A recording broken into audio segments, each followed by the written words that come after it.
Good afternoon for most of you, except for you on the West Coast. Shit, I forgot to put on my fucking thing. I'll be right back. I'll be right back.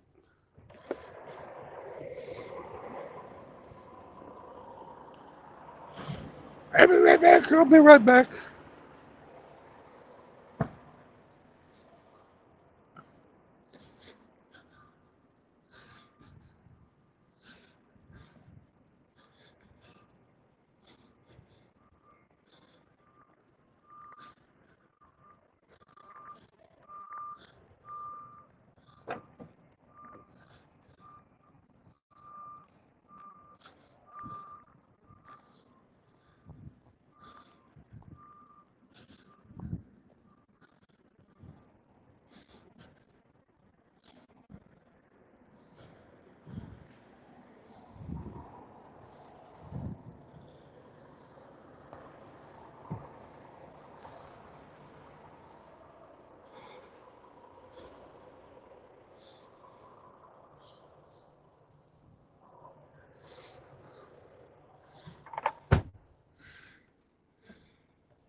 Oh, hello, everyone.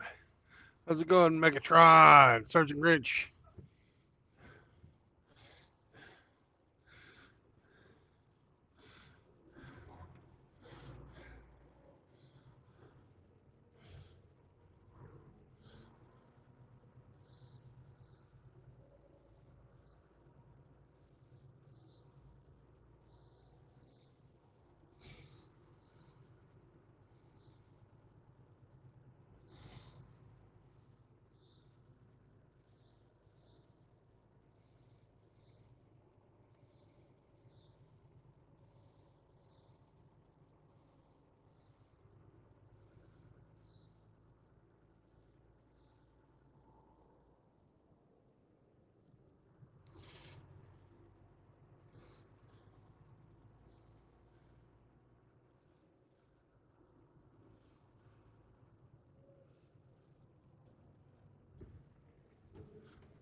Hey,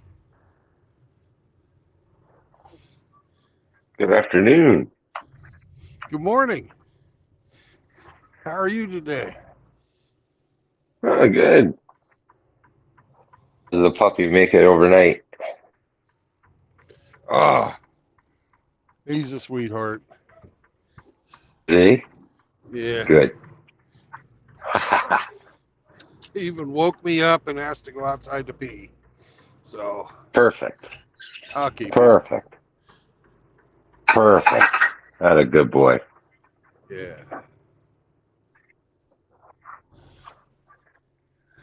Last night, Is he cozy? Is he cozy? he's cozy. Good. He's not spooked out by car or anything, eh? No, no, no. He likes riding in the truck. Perfect. He doesn't get car sick. So Perfect.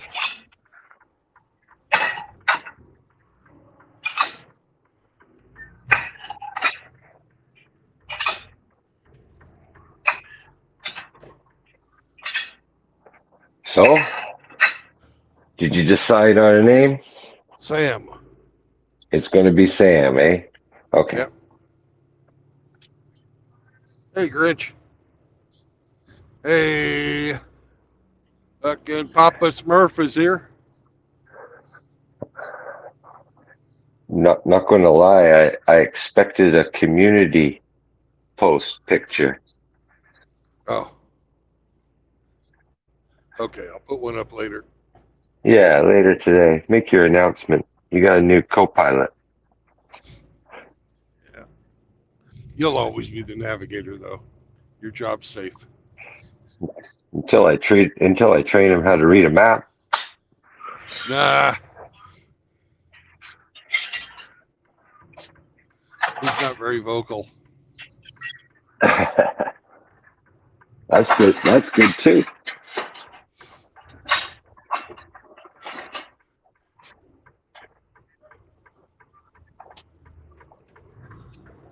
What you do is ask one of the truck drivers next to you at a truck stop. Hey, around 11 o'clock at night, come and try my door handle. Just, I want to see if my dog alerts.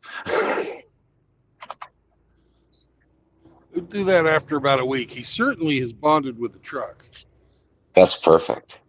I And was at the supplier today, and I had him out without the leash on, and we went walking for a bit. And he'd had enough walking. He turns around and runs back to the truck, and I walk up to him, and he's freaking turning in circles. Let me in. Let me in. It's cold. Let me in. Let me in. It's cold. I'm tired. I got little legs. We don't need to go any further. So how heavy is he? He looks like about 15 pounds. No, not even that. 8 or 10.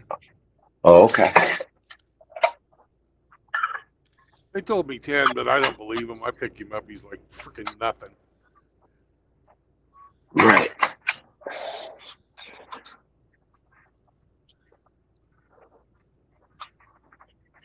It's so funny. This morning I was making my bed, and he's like, just completely getting in the way, wagging his butt and his tail. And What are you doing? What are you doing? It's more comfy the messier it is. Yeah.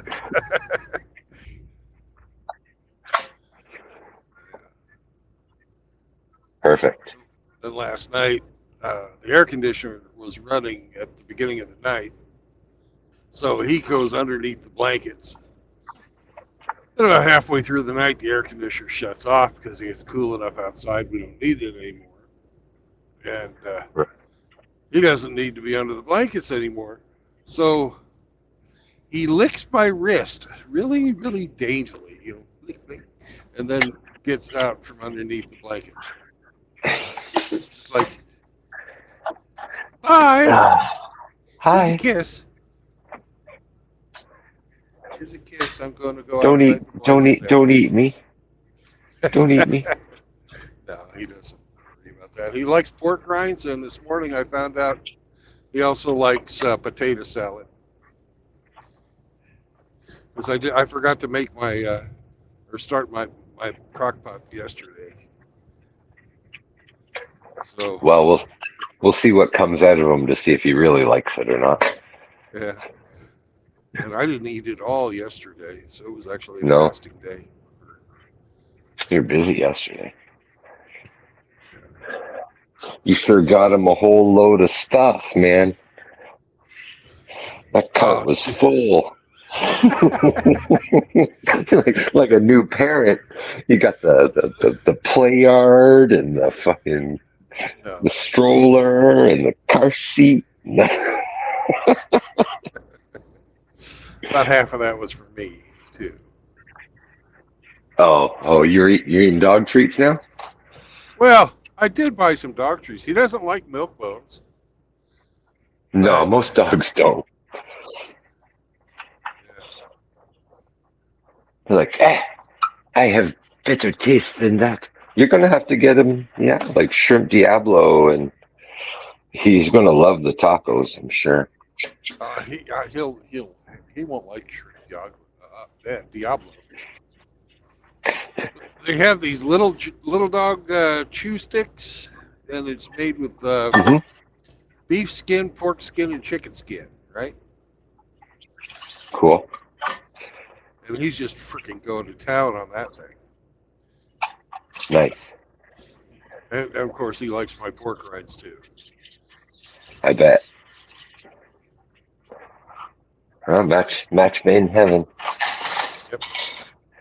Just keep the pork rinds flowing, big guy.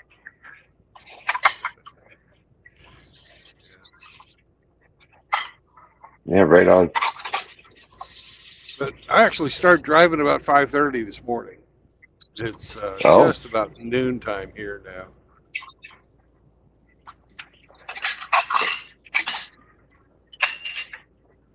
Where are you headed to?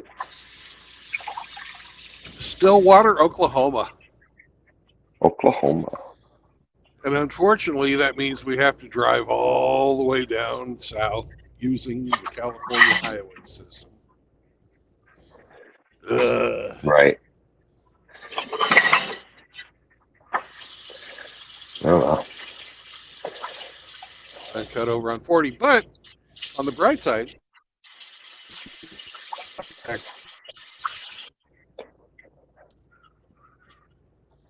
and Sam's just happy to Sam get the hell out of California.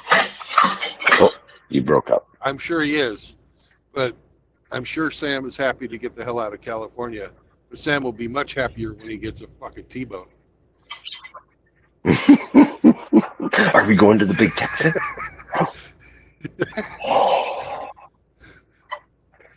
That bone's gonna, is bigger than he is. So I could go really crazy and get a freaking tomahawk. Yeah. His tomahawk and give him that tomahawk bone. He'll go insane. Waitress comes to take your plate. You're like, no. I want that big old bone.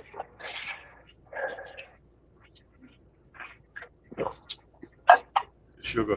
But We'll I make want some that big old puppy's bone day. too. Ah. Yeah. So do you have to go through Amarillo? We'll have to go through Amarillo to get to That's Stillwater, awesome. Texas. We're going to the Big Texan. But we gotta go down south and catch Highway 40 at Bakersfield.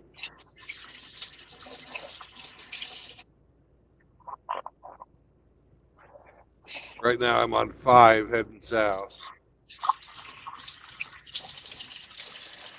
California dreaming. Yeah. It's actually really, really nice out. It's about 70.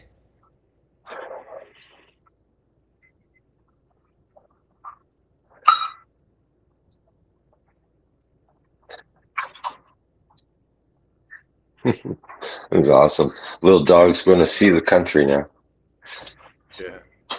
Yeah. Well, he prefers to have his ride-along bed right at the base of my seat. I had him up on Okay. the passenger seat earlier, and he didn't want to stay up there, so I just put it on the front.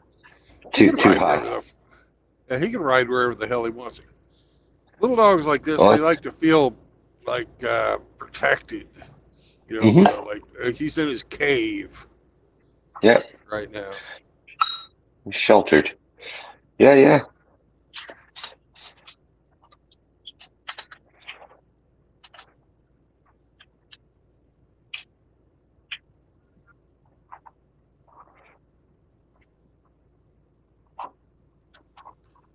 I was gonna name him Kush, but then I'd figured I'd have to buy him a bunch. I'd have to buy him a bunch of bling.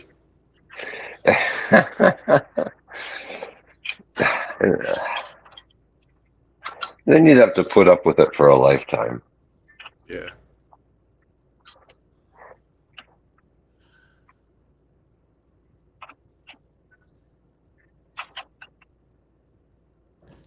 Well, there was a lady poet back in the early part of the 20th century by the name of Gertrude Stein.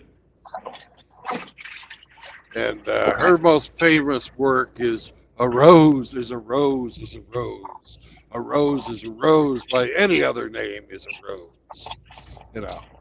That kind of fucking bullshit. She was a fucking early day feminist, just a fucking piece of shit. But she and Ernest Hemingway hated each other. And she named her dog Hemingway. So.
All right. Start thinking about something to make for dinner. Oh, Grinch. Hello, sir. Greetings, Sam. Congratulations, Brandon, on the new puppy. Yep. Many happy and safe miles for both of you. Thank you.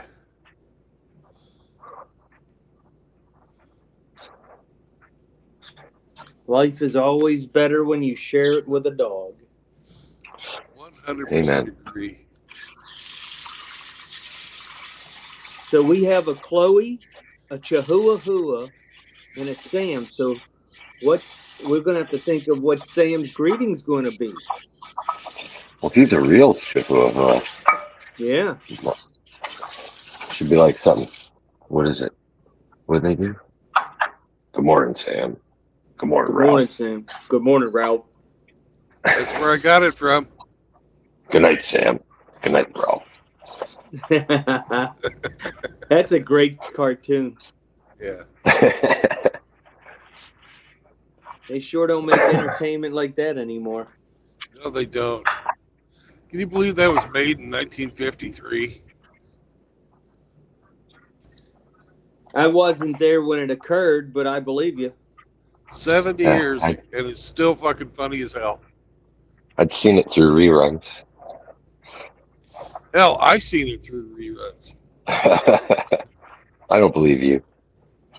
You saw the original. You saw the original airing. Well, they didn't air things back then. They played them in the Sunday morning or the Saturday morning matinees. See, you were there. Outlaw's in the back. He must have woke up. Well, he's been up for a bit. He came into Discord to me like, "Where is everybody today?"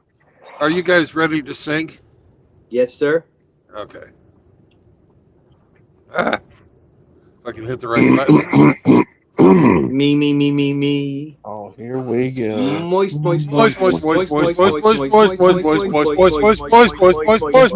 moist, moist, moist, moist, moist, moist. Hope you got your scuba suit on so you won't get too wet. Boys. Jeez. Good morning, Outlaw. Good morning, guys.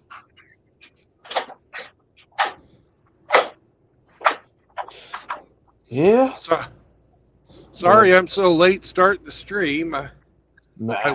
just had absolute crap signal up where I was. Oh, you're good, brother.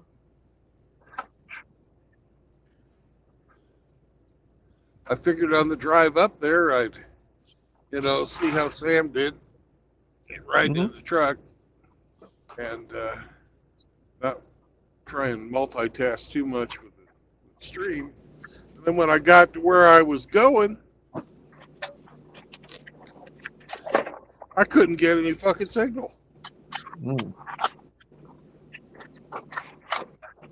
But let me tell you, when you guys figure out what they shoved in my rear this morning, you'll wonder to yourself, why the fuck are they hauling that across country?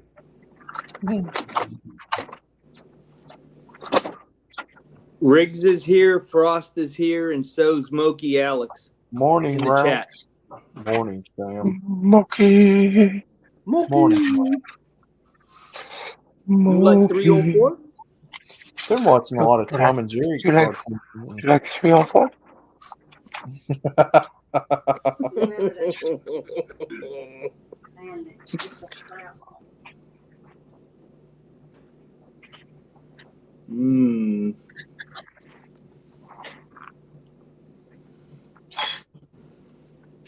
Hey, yo, Ruffy boy. Yeah, Facebook's been recommending a lot of Tom and Jerry to me lately. They must have heard me talking about it. JR just joined. You get that, mouse, Thomas?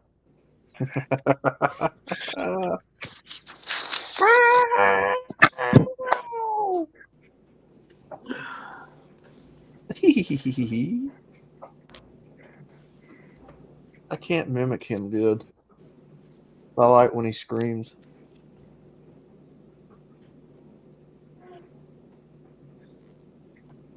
I bet you do. Megatron, what up? I guess he's talking about RO again. No. No. RO knows. I'm just for looks. That's a lust that you just can't run away from. Mm.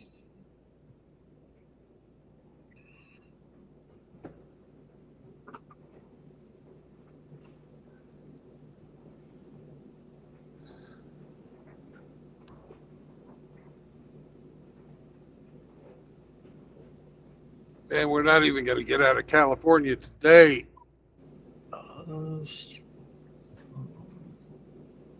Outlaw, how could you let this happen to me? What's going on? I'm going to be stuck in California another day. Oh dear.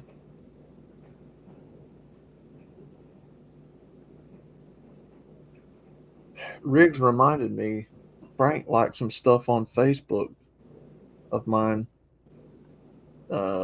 today, actually. So at least we know he's still kicking. Yep. I do miss Frank. I miss Frank too. What did he like? I need to see what he liked. It's almost like he's been gone a dickhead.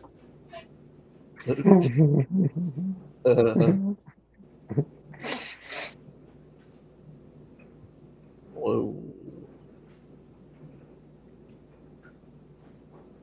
Oh, yeah. I remember that.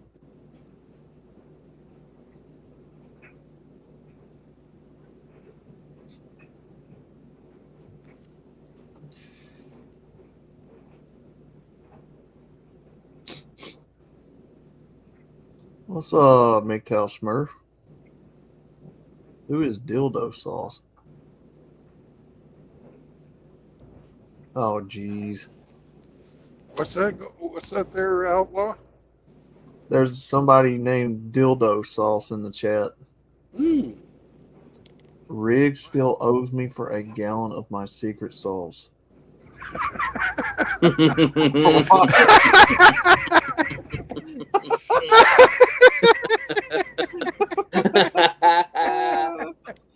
What the crap, man?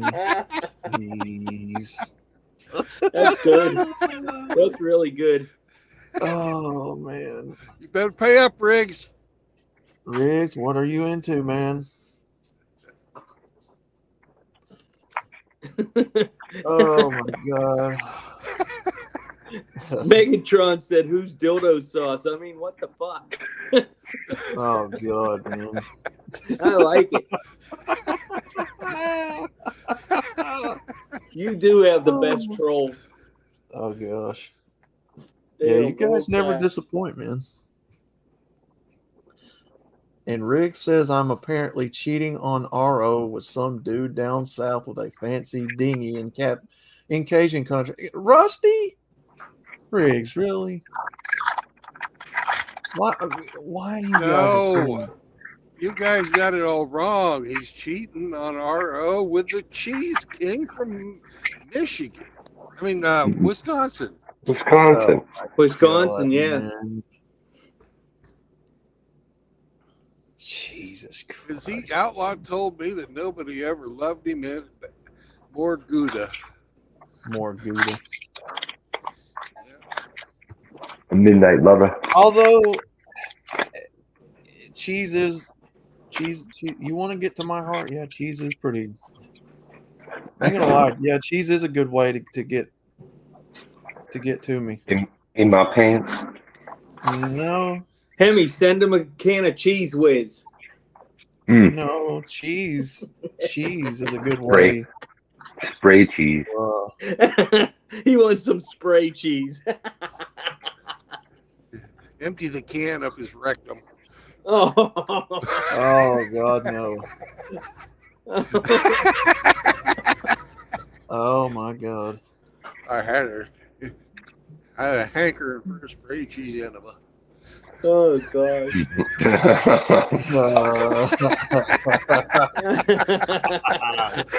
Yes, that is the way to my heart is cheese. I do like some good cheese. Riggs said, "What can I say? My unvaxxed baby gravy is high dollar these days." Oh man. The other Hugh white meat. Oh man. JR's on fire. JR, nobody's ignoring you, man. Outlaw Riggs got a message for you. Canned cheese is $5.35 a fucking can, Outlaw. Oh The God. whore. Yeah, I know. And then the box of crackers, whether you get was it biscuit and gravy or my personal favorite, the garlic butter Ritz. That's like another $4 to $5 a box right there. So you're like spending $11, $12 just for a snack, a decent snack. Then if you buy like deli sliced ham for like sandwiches and stuff, depending on what brand you get, there's another $2, $3, $4. Where do you get that? The turkey up here is $12 a pound for sliced turkey breast. It's cheap and it's really cheap and processed, but you can buy like spiced luncheon loaf and Black Forest ham and stuff like that here at Piggly Wiggly for like a couple of dollars. But you don't get but like maybe 4 slices in a pack. They're really thin. It's not really worth it. They taste cheap. Like you can taste that it's like kind of slapped together, I guess. The cheapness in it. Pressed meat made with the parts that nobody else wanted. Yeah.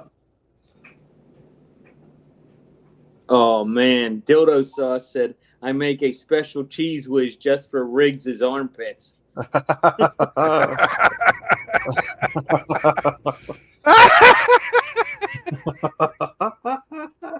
got to be Snake. That's got to be Snake. That's fucking awesome. Man. And by the way, Riggs turns it into Limburger cheese. And by the way, Hemi, you missed me singing Fraser's theme song on Chaos. He's not here, is he? I was waiting on him to time me out.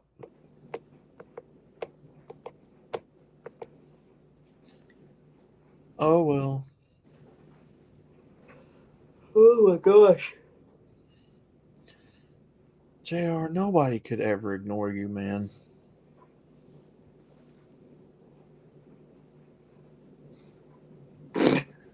Megatron said tossed salad and scrambled eggs. Yeah, I was singing that on Chaos a while ago. Oh, man. I was waiting on Hemi to push the leave Discord button on me.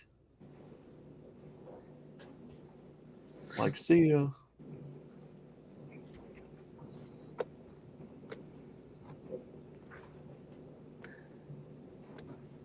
I did not know that Kelsey Grammer actually sang that. That's pretty surprising. Riggs said Dildo Sauce gets high on his own supply.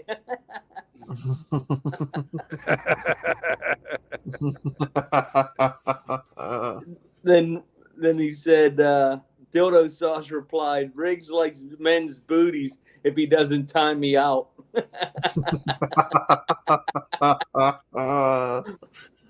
Oh, crap.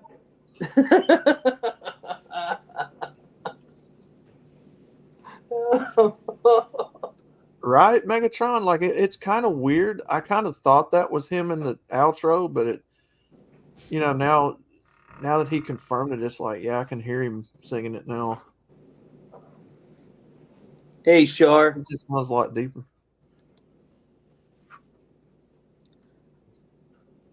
Brandon Charlotte wants to know, how's your new dog? Oh, he's doing great. He is sleeping right now in his new doggy bed, happy as a bug in a rug. Nice. Beautiful.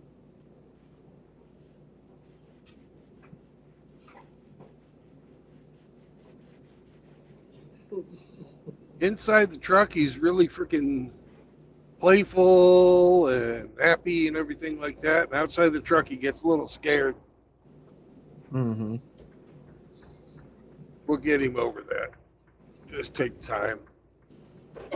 I know in some places, if you don't want to leave him in the truck when you go into like a store or something, they have what's called like a support dog thing where you can carry your animal in the store.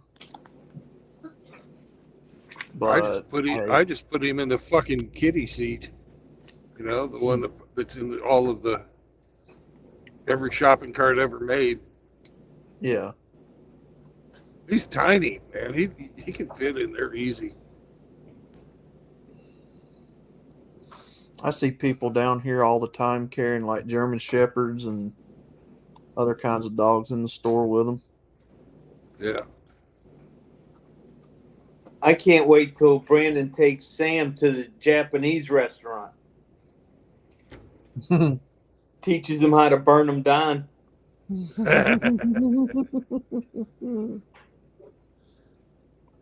got a lot of work to do. He dropped a log last night, and it was about the size of my pinky. So Yeah. he's got some practice.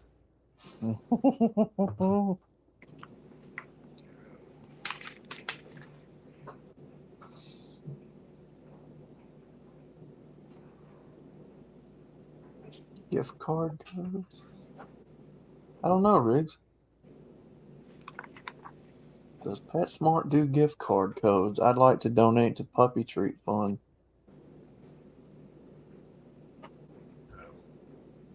Beat my own damn dog, you guys. German Shepherds are some of the most beautiful dogs, Megatron. I like them. Oh, they I are. love them. I really want one. Yeah, I see women bringing in. Have you guys heard whether or not that guy that the real news fella that we were donating money to for Dak, Mm-hmm. or you know if he met his goal? It was a modest goal. Oh, let me check on that because Dak left a link to that. I haven't seen the second video. If he hasn't met his goal yet, if one of you guys could post that in the chat, that'd be great. Yeah. Give me 1 second. Let me look that Dak video up. What channel was it posted under? His 1 or 2 Fast Dak or what? 2. I believe it. Too Fast Dak, I believe. Yeah. All right.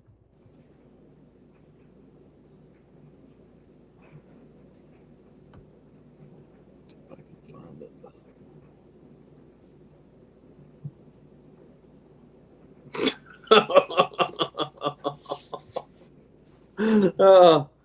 Dildo Sauce said, Puppy will get used to it, just like Riggs and his BBC dildo.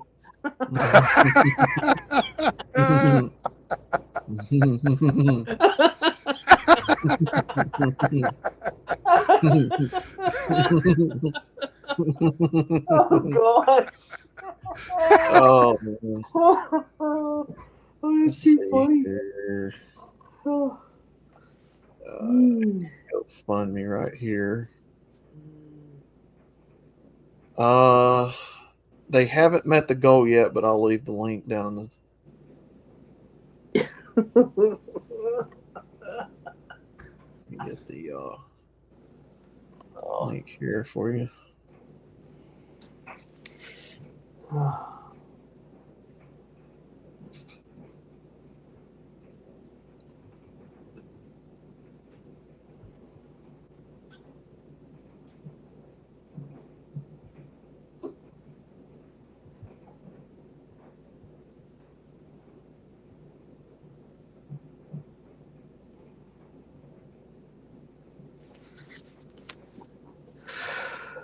All right.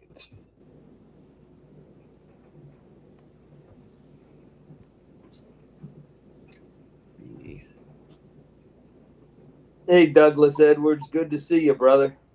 Hey, Doug. Doug. What's up, brother?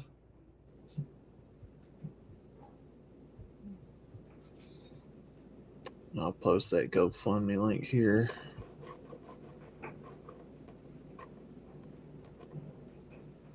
right. Guys, let me know if that link came through.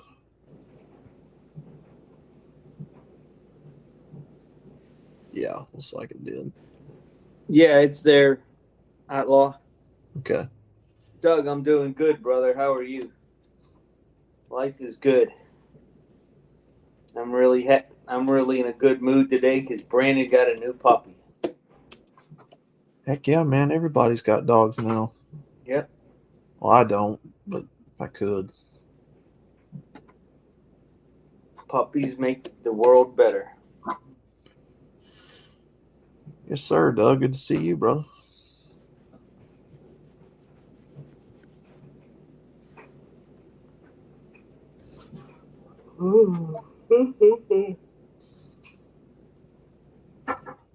I hate laundry day. Yeah, I'm not fond of it. I got the dryer's almost done, and I got one more load to put in the dryer, and then I'm done. Just in time to make dinner.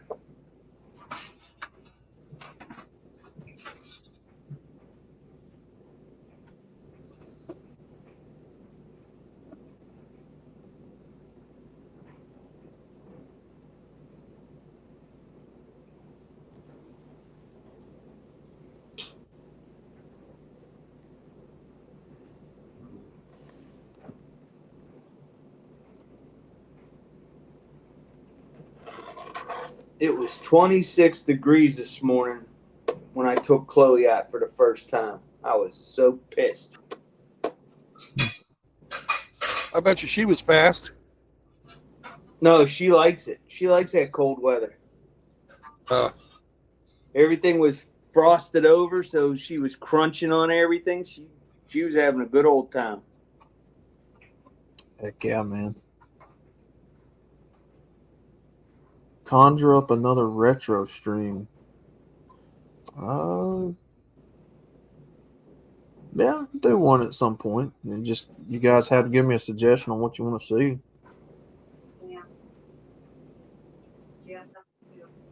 Something entertaining. Oh my! Listen to this guy. Listen to this guy, man. Oh crap! Well, we've kind of already covered like. Go ahead. I'd like to create every single one of Betty Page's. You broke up, man. I said I'd like you to recreate every one of Betty Page's pinup posters.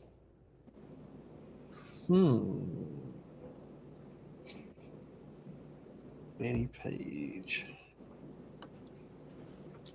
Betty Page. You could do another abandoned building segment. Those were always cool. No, but look up Betty Page. You'll know what I'm talking about. All right. Char wants to know, when are you doing the punishment stream? You guys never sent me anything to react to. Betty Page. Or campfire cooking? Betty Page. Mm-hmm.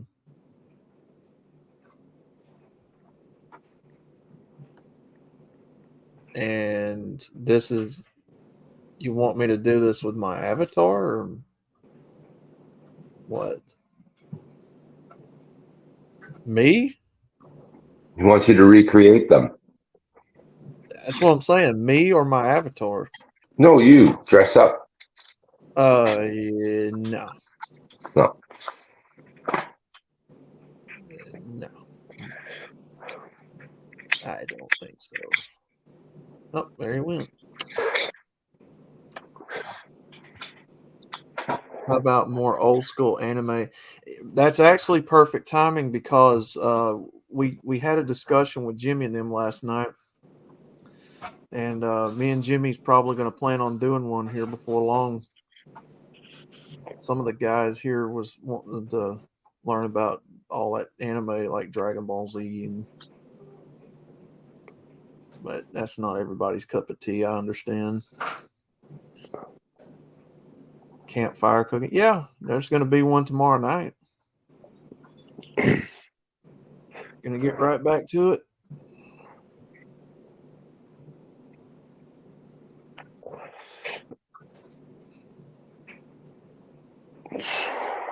Facebook must know what I like because they recommended BattleBots to me yesterday, and I got hooked on watching those again. Boy, she made a lot of movies, didn't she, Betty Page? Yeah. He'll have to confirm. Was he talking about me, myself, or the Avatar? Probably the Avatar. But I think it'd be hella more entertaining if you did it yourself.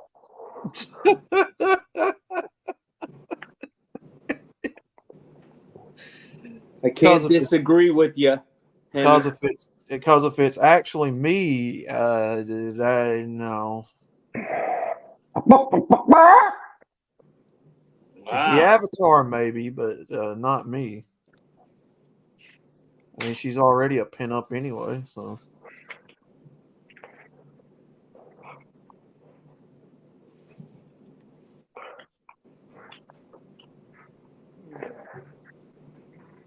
Yeah, we'll get back to the cooking tomorrow night. I don't know which country we'll focus on. Do some Chinese cooking. You can get some hung too low in a big bowl of young wet man.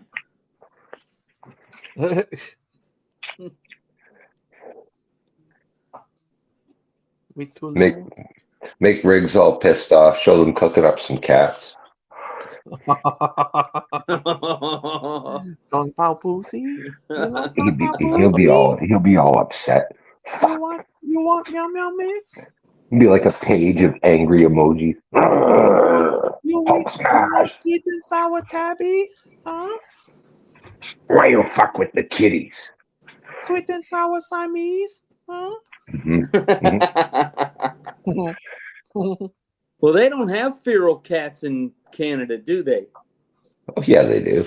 No, they don't. They have too big of a Chinese population. That's just propaganda. We have these stupid organizations that fucking feed these cat colonies. Hot and honey Himalayan? They get taxpayer funding to go out and fucking feed them. Mm-hmm. You want the tasty tabby? Tasty tabby.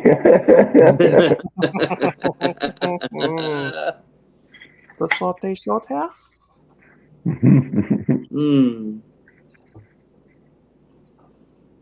Are we going to play the game today, Brandon, or wait till tomorrow? Oh, we can play it today if you want. Just kidding, Riggs. I wouldn't be surprised, though, if there is sweet and sour Siamese, though, on the menu.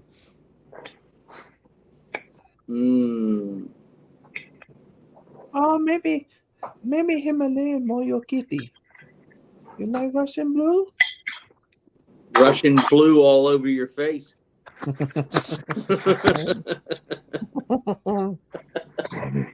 What is the Russian blue?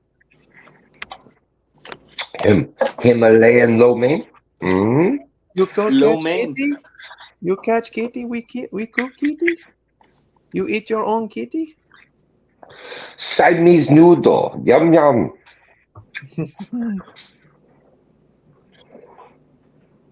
Szechuan Siamese noodle.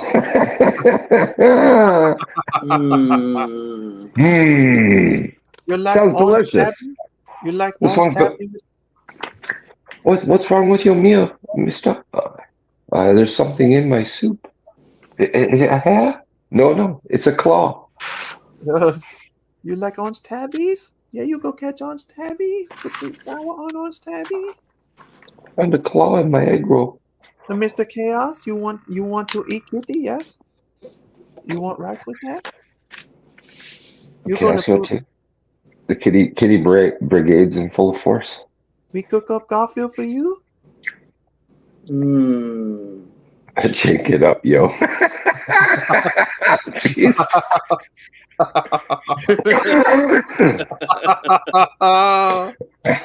Oh, Mm. it's strong. Apparently, according to Pearl, OnlyFans women are going broke. Oh, really? That's what she said. I don't know. Boo. She's a female. She could be lying.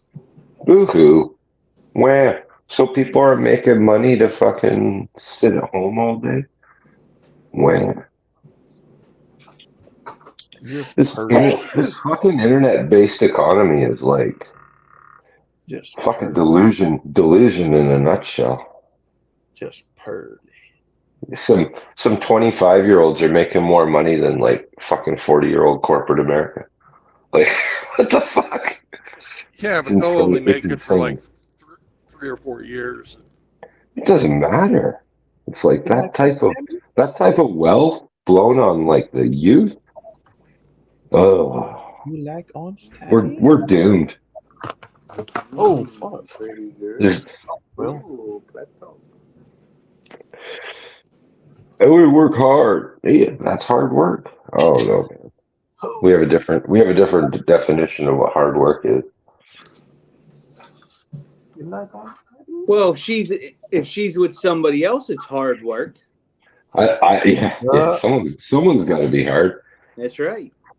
I like these fucking pranksters, like that one that got shot in the belly the other day for fucking accosting the guy.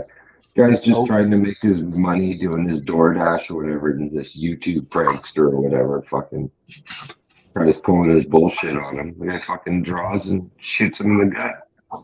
I laughed my ass off when I watched that. Yeah. He told him leave him alone, and he kept following him and grabbing him. Mm-hmm. Oops. What was he doing in the video? A delivery guy was delivering food for DoorDash to a store in a mall. Yeah. And some YouTube punk went up to him and stuck the phone in his face and was harassing him, asking him stupid questions. And he told him, leave me alone, I'm working. And the guy, kept following him. And so the guy pulled out a gun and shot him. Oh. He had 3 other guys with him, too. He was being really fucking aggressive, though. Yeah. You seen these guys where they throw buckets on your head at fucking Home Depot and yeah. run away. You're like, who the fuck was that and shit? Like, yeah. Well, one of them fucked around and found out the other day, man. Caught some hot lead. That won't be the last time that happens. Just a prank. I don't think so. It's just a prank, bro. Yeah, bro. It's just a prank, bro. The ones that really get me is the ones where they walk in the hood and they'll say something close to the derogatory term, and them dudes are like, "What'd you say, motherfucker?" And I'm just sitting there waiting for somebody to pull out a gun and start shooting. I mean, I'm not going to feel bad. I'm just going to be honest with y'all. I'm not going to feel bad if they do. You don't fuck around. Lack of respect. But it's a fucked society if that person who does shit like that can be making hundreds of thousands of dollars. You know what I mean? For doing it. Because you're just going to encourage them to do more and more, like fucking more outrageous fucking pranks, right? So keep pushing the envelope. I think the real mistake was the guy shot him in the fucking gut instead of the head. Now, I seen one guy who was pranking these people on the street, pretending to be hurt, and then he would, his buddy would go around and get in the people's car and drive off. Fucking Grand Theft Auto. Yeah. Well, they drove off and then they'd bring it back. But this one guy was like, "No, I ain't having that, son." He just pulled a gun out and started popping. Yeah. The Grand Theft Auto, I man. don't blame him. Yeah, I that's don't one feel way of sorry for catching people. 124 grains to the gut.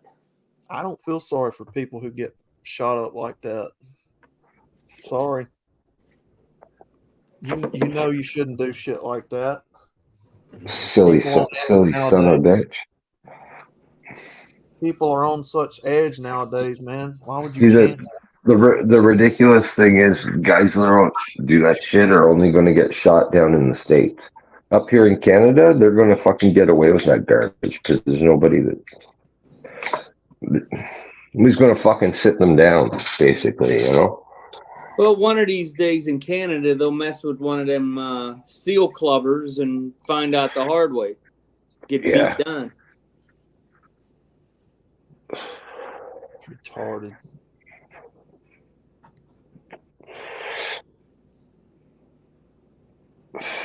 And these guys make lots of money with this garbage content. Lots of money.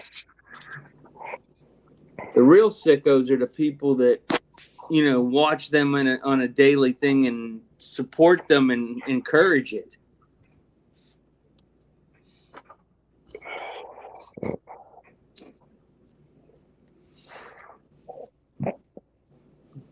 I try to leave everybody alone and say as little as possible to people I don't know. Yeah, like Hemi was saying, I see people going in Home Depot and Lowe's and throwing shit over the aisles on folks and throwing buckets on their head, hitting them with a 2x4. Like, I'm just, y'all are Fuck asking for that. some old man to pull out a Glock and start popping, man. It'll happen.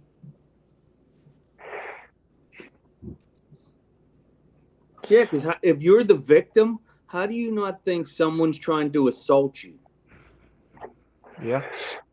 And if you're an middle-aged or an older guy who's past their physical prime, well, that's their only way of defending themselves anymore. Yeah. So you pull out the Pez dispenser and you release a couple Pez into them. Whose fault is it? It's going to be on camera, in the store camera. What they are doing is assault. It's not, they're calling it a prank, but it actually is assault. Yeah, on the books, it's assault. Yes, you are correct. Absolutely. At minimum, it's fucking like criminal harassment. Mm-hmm. I just hope it doesn't happen to me. Yeah. Then you see people out here pranking folks with their cars, like chaining them to a buggy return or something stupid. And I'm just like, oh man. Yeah. No, y'all are fixing to get caught up with. Fucking with people's property, man. I seen got permanently banned off of Twitter because there was some little fucker in England, and his thing was to walk into people's houses and sit down on their fucking couch. Yeah.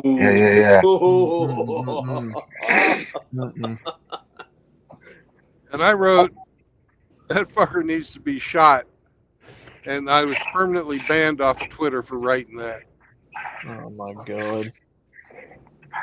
I seen a prank last night where a guy pulled up in an expensive car, BMW, I think, and he walks in the store and these guys get out of a van and put them dollies up under it.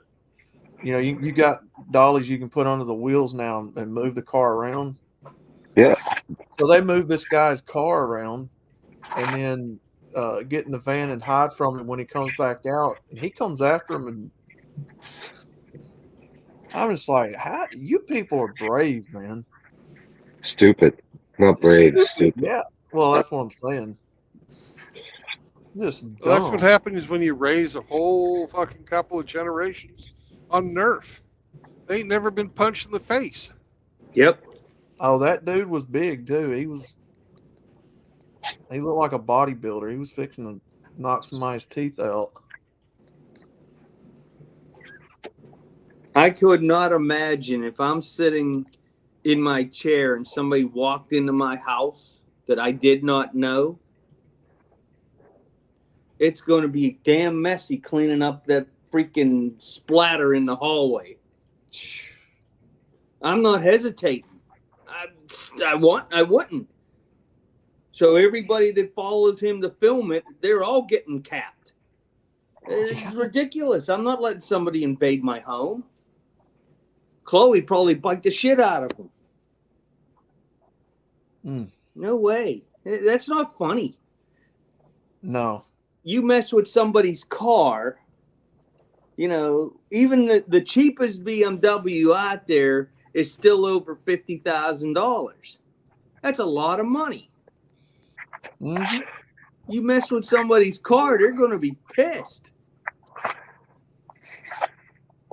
You know, what would happen if they tried that to some woman while the husband's there? Well, in Britain, nothing.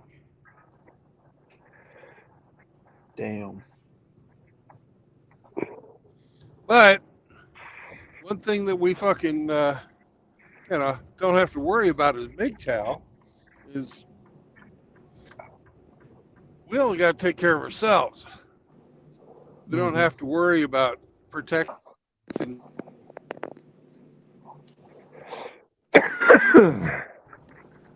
But you go to somebody's house, my fucking daughters are packing.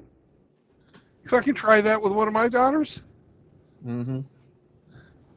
You can't get a fucking 32. Yeah, I mean, I just don't. I don't understand. Where do people get the courage to do this stuff, man? Well, they don't have any fucking guns in Britain. Yeah. Well, sometimes you just need to call the herd. Sometimes you just need to fucking pick up the cricket bat and fucking go to town on the little bastards. Yeah. Yeah. Pull out the old aluminum. Well, they're Britain, so they'll have cricket bats. Yeah. Pull out the ones that make that ping sound at the ballpark when you hit their skull. Yeah. Mm-hmm. I don't have a baseball bat. I have two canes that are made by cold steel, and they're FAA approved canes because they're made out of some kind of plastic. But with one smash, you can break a wooden pallet in half. These things are just insane. One has an axe head, the other one has a softball tip. Mm-hmm. So whenever I go to somewhere like a Penguin game or a football game or a Pirate game where you can't take a Pez dispenser or a knife with you, I can take that because it's a cane. I don't go nowhere without something. I don't even go to church without something. I seen what they did to the Branch Davidians. I ain't going down like that. No way.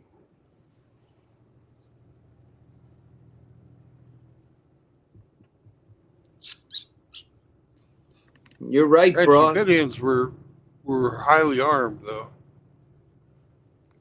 I still want to know what did they do that was illegal. They never did tell us. Yeah, they did. What'd they do? David Koresh was sleeping with a bunch of with everybody, all the females from like 12 up. They got Okay. for fucking child molestation. They were committing tax fraud, and they got him for that. So they had to burn up 76 people for tax fraud.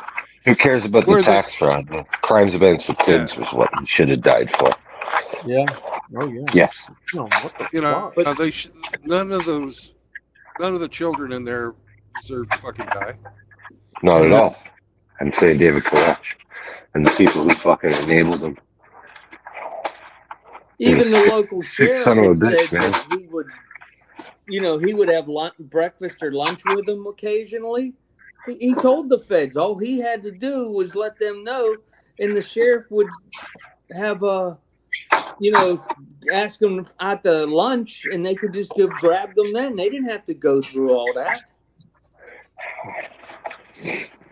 76 people died. That's ridiculous. Yeah. Brought to you by the hero of Ruby Ridge, Janet Reno. Our first lesbian attorney general. God damn, man. I got to go fold clothes.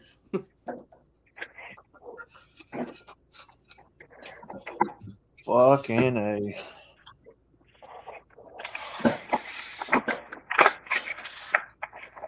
I do not agree with what Timothy McVeigh did, because he also killed fucking innocents when he blew up the federal building. Yeah. I can understand why he did it. Yeah. His target selection was absolute crap.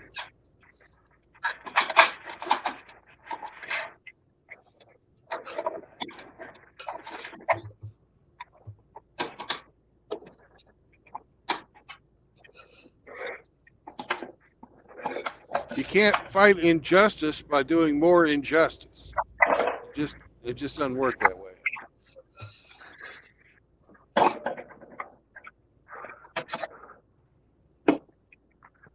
I think I was 6 or 7 when that happened.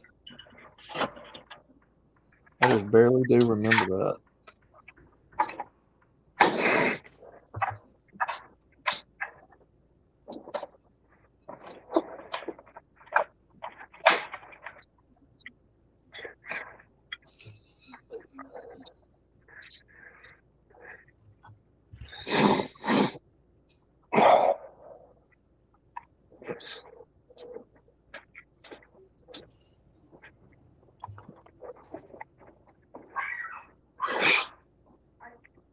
I hear Scruffy.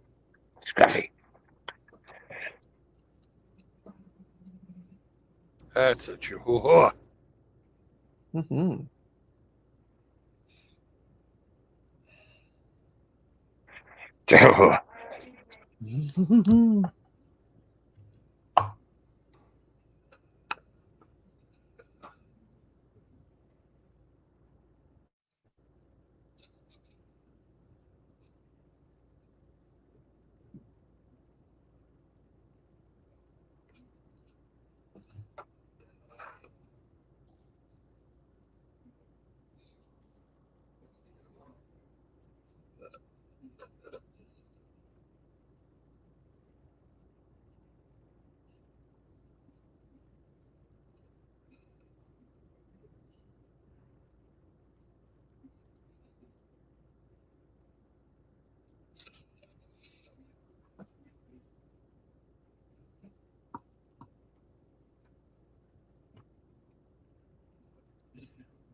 You mentioned Rusty's favorite lady. Uh-oh.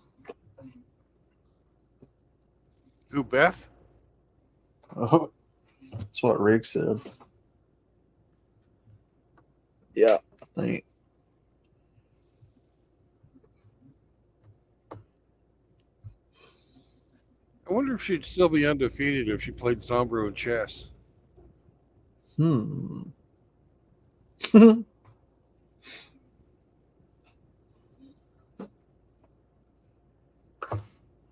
Yeah, she never did clarify what she was undefeated as.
Well, let's ask the man himself. No. Oh.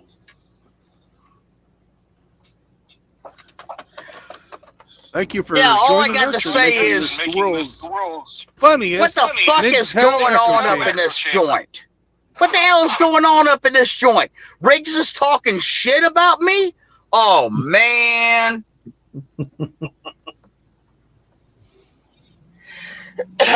La la la la la la la la la la la la. Hey, Riggs. Echo. Echo. Now, if you're going to be talking shit about Beth, you need to be talking shit about Lorraine, Shit. Michelle, Shit. Dana, Dana. Shit. Trixie.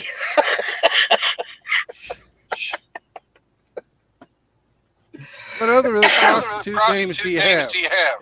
Oh.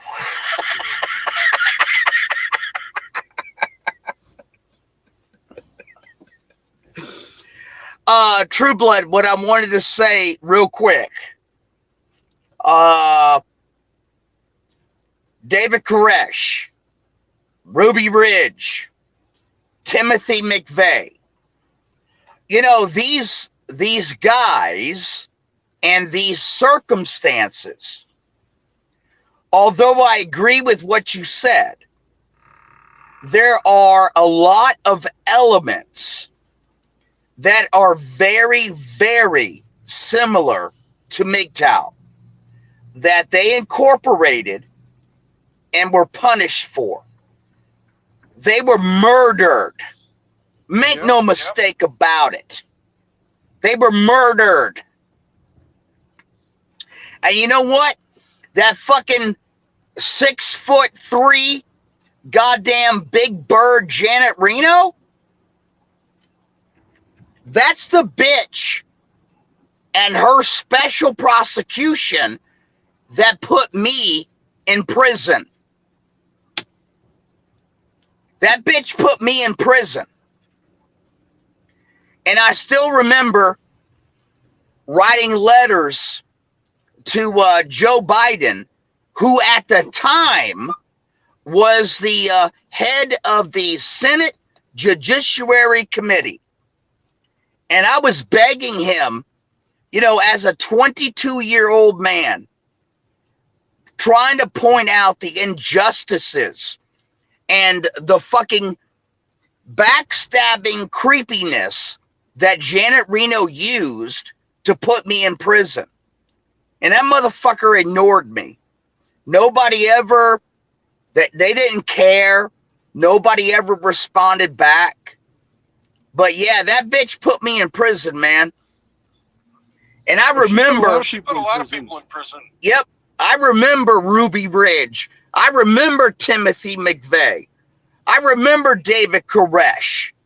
I remember the fucking tanks fucking storming David Koresh and killing women, children, and all those innocent men. And let me tell you something. It haunts me to this very day. It really does. I'll mute myself. And not only did she do that, which was absolutely horrible, but thousands upon thousands of other men were fucking convicted of horrible fucking shit by having court-induced fucking or court-sponsored child psychologists take testimony from children and not allowing any type of a cross-examination. So these psychologists would work and groom these children to say whatever the fuck the prosecutors wanted them to. And that was admissible evidence. And there was absolutely no way to find out if it was valid evidence.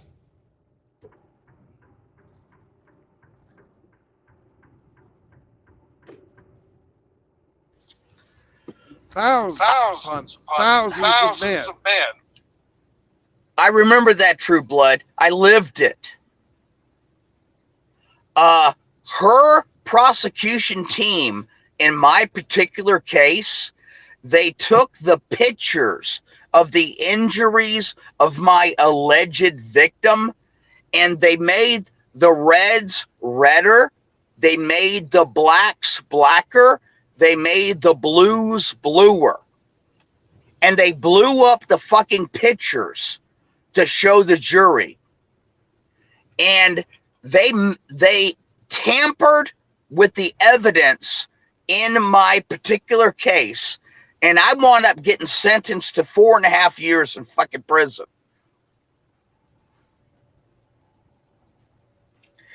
It shouldn't have happened.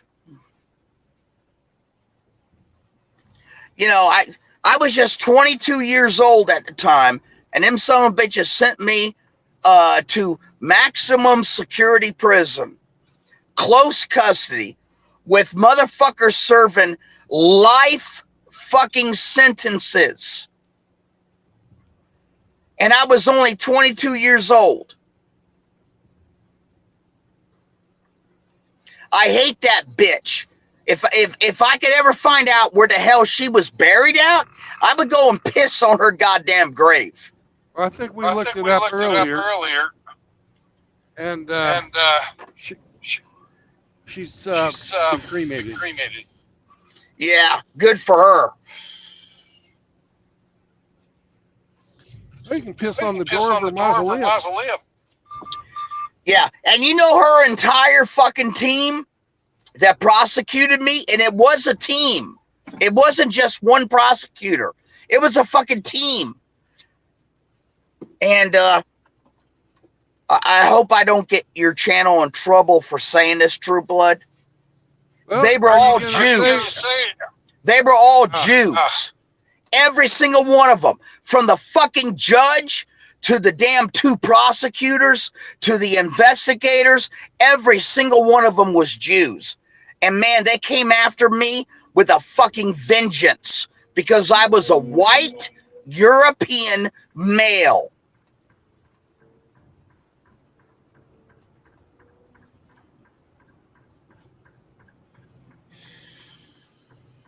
Yeah, I'm 54 years old today, and I still got fucking trauma. Rusty. I got fucking trauma, from what that fucking bitch did to me. Yeah. You need a mentor? Fuck you.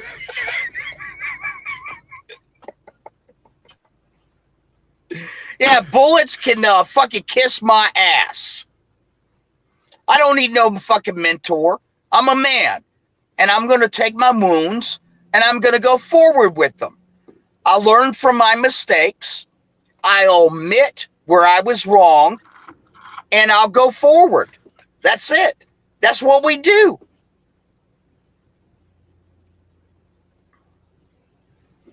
And I'll tell you another thing, too. And I ain't never said this on a live broadcast ever before. The guy that I was alleged to have hurt in my case, he called me, and we had a good conversation. And he had a lot of questions because he was younger at the time, and I answered all his questions, and we had a really good talk. And he understood where I was coming from. And, that was a really big thing for me. I never expected that guy would reach out to me. But what Janet Reno did and her prosecutors, all fucking women. It was disgusting what they did. Disgusting. A 22-year-old guy, for what I was charged with, should have never been sent to a fucking maximum security prison. But I was. And I had to live it. And on that 4.5-year sentence, I wound up doing 2.5 years. And let me tell you something, that was a 2.5 years too fucking long.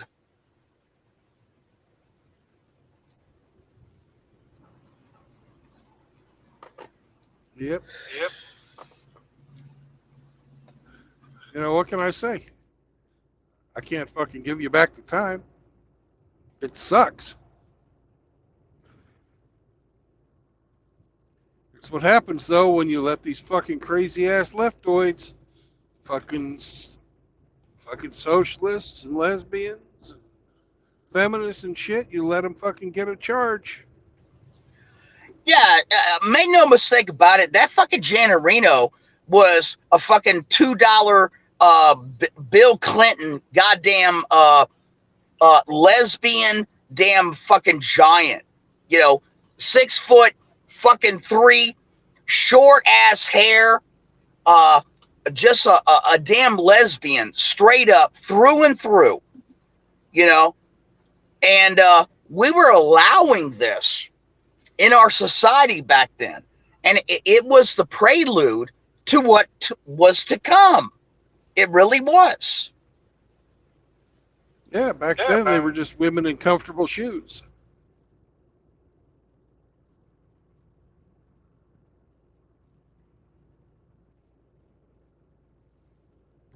Yesterday, when I was adopting Sam, there was only one flag in that whole SPCA. Guess what flag it was? Wasn't the American flag. Wasn't the California state flag. It was the gay pride flag.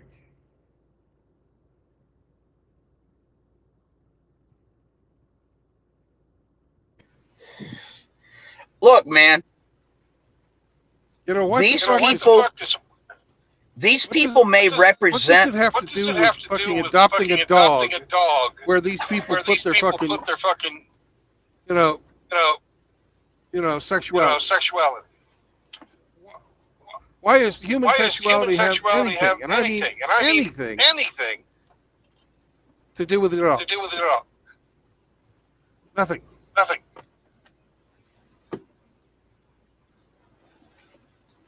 These Rainbow Mafia LGBTQ people, they have taken over our nursing homes. They have taken over our assisted living places. They have taken over our hospitals. They are behind counters at Starbucks, our convenience stores, our gyms, everywhere you go. These motherfuckers are at. These are creatures. And make no mistake about it. These are evil creatures. They have a warped mind. They have a broken spirit. These are damaged individuals.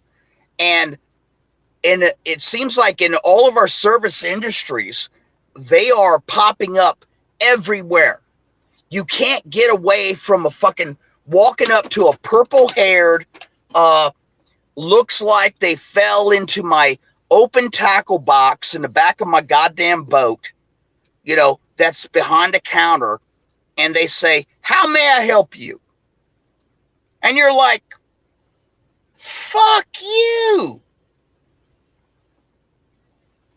I'm not complying with this shit. This is crazy. And it really seemed like it all started, and I know you're old enough to remember this, True Blood. You remember when they pushed for this fucking gay marriage shit? And you see, this is an excellent example of the slippery slope.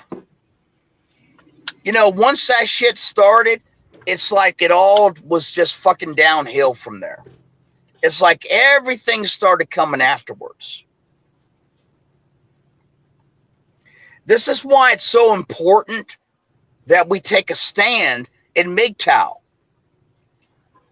We've already seen that we got certain individuals, you know, amongst us that they think it's okay to bring in fucking transsexuals and platform them. They think it's okay to fucking wrench up these goddamn creatures. Well, you know what? It's time to take a stand. We can't allow that because it is a slippery slope. And you know, what about all these young guys? Well, the motherfuckers are calling them trans MGTOW. Yeah, exactly. No, Ain't no such thing. No, there ain't no fucking such thing. We have got to resist this. We have got to put our foot down and say no more.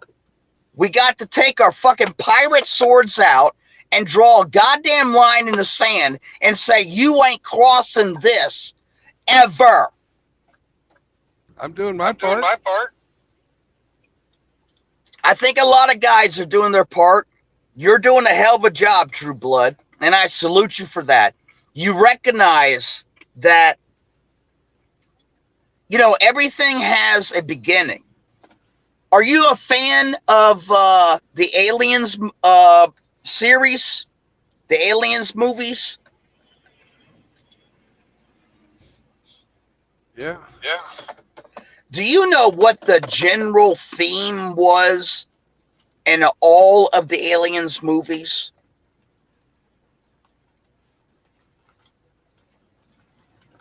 Gets a corny weaver in a fucking tight t-shirt. No.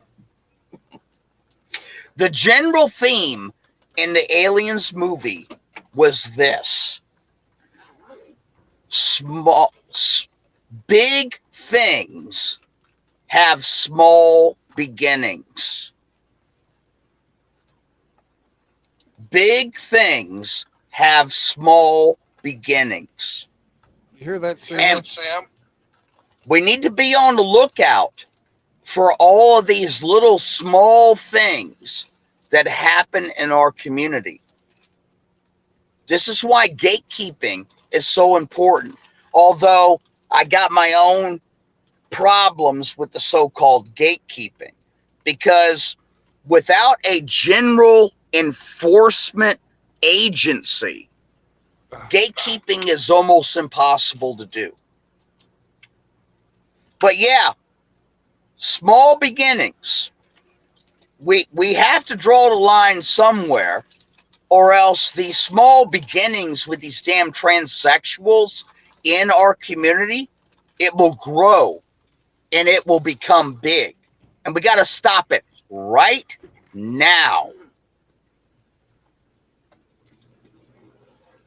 Well, MGTOW has no place for the MRAs, the PUAs, and the gays. Well, I would take a difference with you as far as the MRA is concerned. Why? Well, because the MRAs is, you know, those guys are the ones that started this shit. Okay, it was their failure that led to MGTOW to begin with, and I believe that the hardcore MRA guys are the ones that they learned their lesson. You know, if you're going to try to invite women into your sphere in order to try to promote a male anti-gynocentric philosophy, it's not going to work. And I think that they realize that. I don't think we should hold the MRI guys. We certainly shouldn't put them in the same category with these fucking PUAs. That's for sure. Well, let me tell you why you have to keep the MRA influence out. The MRAs fail to understand. Can you mute yourself for a second? All right, the MRAs guys fail to understand that our system is gynocentric. Everything that happens is done with the approval and the blessing of the feminists. Everything has been for hundreds of years. We might have thought that it was a patriarchy, but it has never actually been a patriarchy. Everything has always been about supporting and protecting females. It has always been about promoting men's servitude by the use of noble sounding concepts like chivalry. It has always been about, providing and expending your life to save the lives of women and children. That has always been the case. At one point in time, men thought this was a good deal until women showed their true colors. And by trying to work within the system, you are merely working within the gynocentric system. And no real change will ever come from that type of a discourse inside the gynocentric system. It's a mission that was doomed to failure before they even let the women in. Letting the women in just made it worse faster.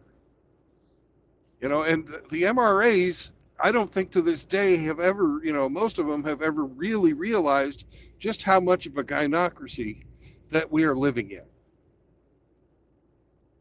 And that's why having the MRAs in there will never work out, because they're always going to be throwing talking points that want people to work within the gynocracy. Okay, I agree in general with what you just said. Specifically, I disagree. Simply for the fact that I was an MRA before, MGTOW even existed. And if I could change, and if I can see it, other MRAs can change, and other MRAs can see it. And that's my only contention with what you just said. Well, we don't have to fight to exclude the MRAs like we do the gays, because first of all, the MRAs support masculinity. That's something we have in common.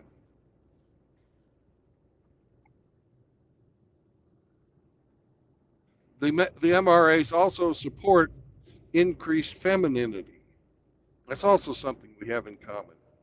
What the MRAs, for a lot of them, don't really get is that the actual system that they're working with is just so fucked up, and it's so controlled by the opposition, there's absolutely no hope.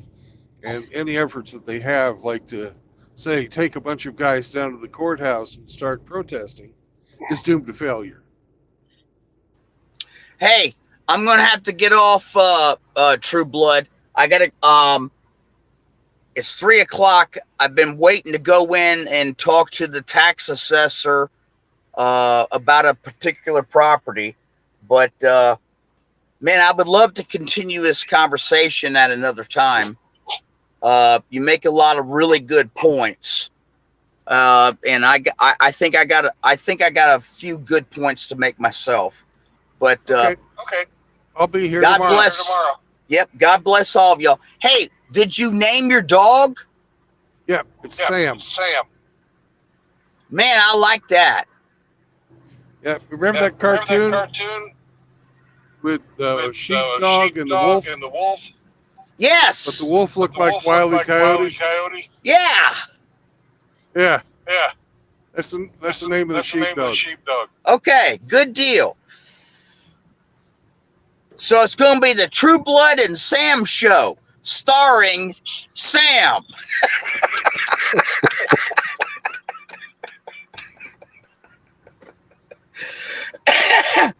All right, God bless y'all. I'll talk to y'all later, okay? Take care, Rusty. All right, man. Bye.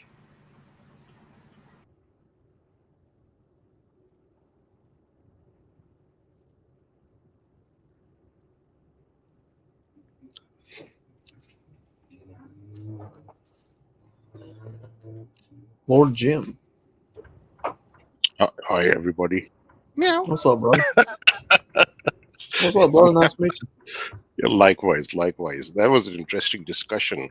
Yeah, so this true, Mr. Trueblood, this gynocentric, that's actually true. And the patriarchy has always existed to protect and prioritize women and children at expense of men, not only just gynocentric. And with the current laws in the West, especially the family court laws, the men have been annihilated. And you've been through divorce, and I've been through divorce. I'm originally from Pakistan. I've been living in Australia, working in Australia since 2008. So I went through divorce in Australia. So I know that Sorry to firsthand. hear that. Oh, no, it's all right. This is life. Shit happens. Then we all die. That is life. So, yeah, but I was lucky enough to survive and also to get 50% care of children. So, but that's a rare outcome. It's not generally the case. Usually, kids are stripped away from the fathers. In Australia, at least, the starting premise, unlike USA, is that children have a right to have access to both parents. That's the starting premise, at least. In USA, it's the other way around. Oh, children are young; they need their mother more than their father. It's totally wrong. It is what Yep. it is. Yeah, and I keep asking people, why do you think so many fathers kill themselves in USA? The rate of suicide in men generally is about 5 times higher than suicide rate of females. Why do you think that is the case? And a good portion of that suicide is is actually single fathers, unfortunately. Well, it's not quite that bad. It's 3/4 of suicides. 75% of suicides are men, and Yeah, so yeah, I'm not it's a three to surprised at it's all. 3 to 1.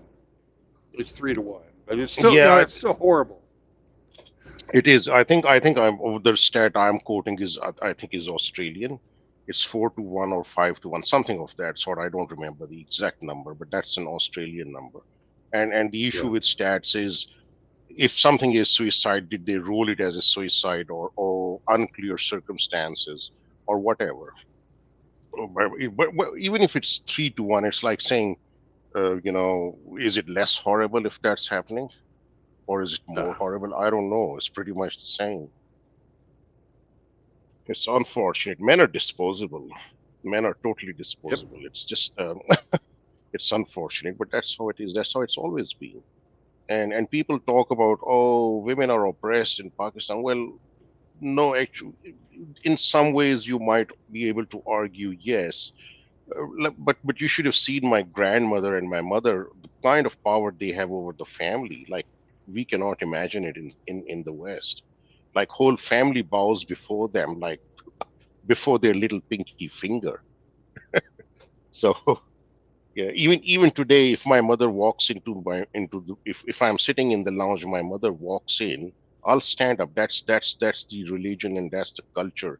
That's the respect that we have for mother or for older sister, and the respect of man versus woman. We view in West, we view it only in terms of romantic relationship, which is a retarded way of doing it, because the rights between any two individuals is not determined by their gender, it is determined by their relationship. For example, my rights towards my mother or my mother's rights over me are not because she's a female, it's because she's my mother.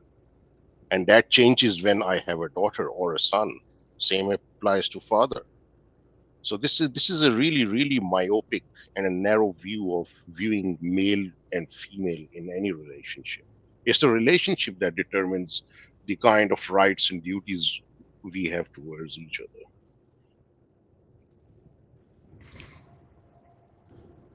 Okay.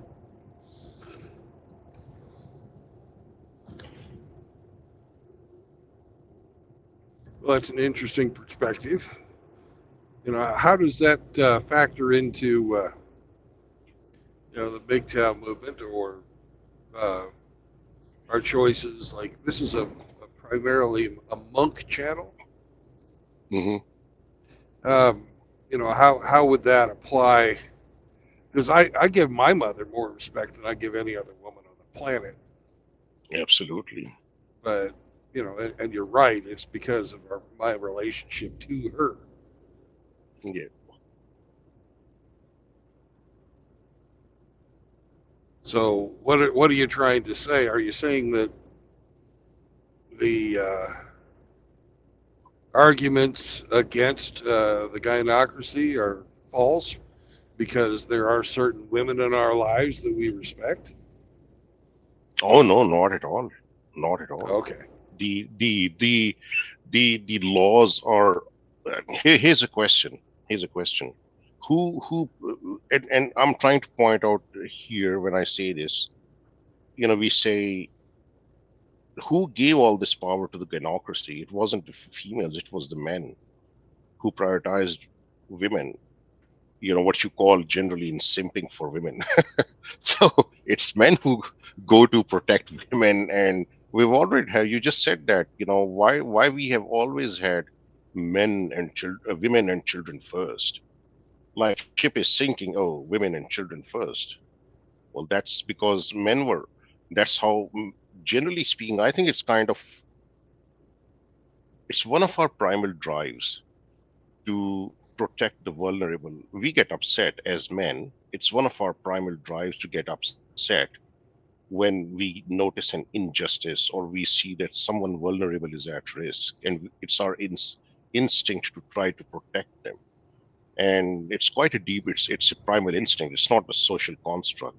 Just like being competent is our primal instinct, we can't help it. If any man worth his salt will compete and will try to up his standard, generally speaking, it's becoming less and less. But all the laws which were promulgated, they were promulgated and enforced even today. Who comes to shoot? Who's the SWAT team who comes to kill you if a woman calls, oh, I'm being, abused? It's all men. Laws were enacted by men. And it worked for forever, for eons, because we still had light at the end of the tunnel. It was a contract between understood contract between all men and between all women, that this is how it will work, and it has worked until now. And that's why men are Do you, walking away. do you know why do you know why it's failed? Why? Oh, there are multiple Do you know what? reasons. Yeah, because when you demonize, men collectively, not only demonize them but actually encourage and cheer on it when it's done, then don't be surprised if society starts to collapse. It's inevitable. And there's always been a benefit to men for having a woman in his life, Yeah. you know.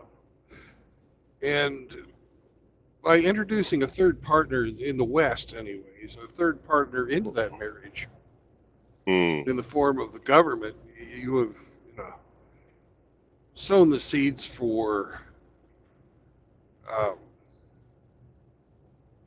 you know, discontent, and you've sown the seeds for failure. Because who's the Mm. most powerful member in that three-party agreement? Oh, it's the state, the full weight of Right, state. right. Absolutely. So if the man and the woman have an argument, and she can go to the state and get, her will enforced on the man at the point of a gun, who wins Yep. every argument? Absolutely. So why Absolutely. should a man put himself Subject into that himself. type of a situation? Absolutely. Could not agree more. Well, that's happened to me. So, Yeah. yeah, it's just bizarre, and it's nonsensical, to be honest. Um, and in Australia, just to clarify, because obviously in USA, in most states, you have to be married. In Australia, you don't even have to be married. You don't even have to be cohabitating under the same roof. You can be living 1,000 miles apart, and the court can still rule you to be in a relationship, in which case your assets shall be divided as if you were married. Yeah, Just to put it out there for the record. that's fucked up. Yeah, but there are things which are more screwed up in USA. For instance, lifelong alimony, which is starting to change. One of the states has reversed it. I think Yeah, DeSantis Florida did just that. reversed it. Yeah, and then but in Australia there is no such thing as lifelong alimony, which is a starter. In USA you have to pay child support even if you're admitted to ICU unable to work. You still have to pay. If you lose your job, you still have to pay the same child support as if you were working $500,000 job a year, although you don't have that job anymore. But in Australia, your child support goes down if your income goes down, which is very reasonable. It is still unfair to the party who has to pay child support, whether it's mother or father. But at least there is this reasonable, this sanity in there that if you don't have a job, you don't have to pay child support. Not so in the United States. Yeah. It's insane. It's a mad, mad world. Absolutely. Hey, Yeah. Tim. So,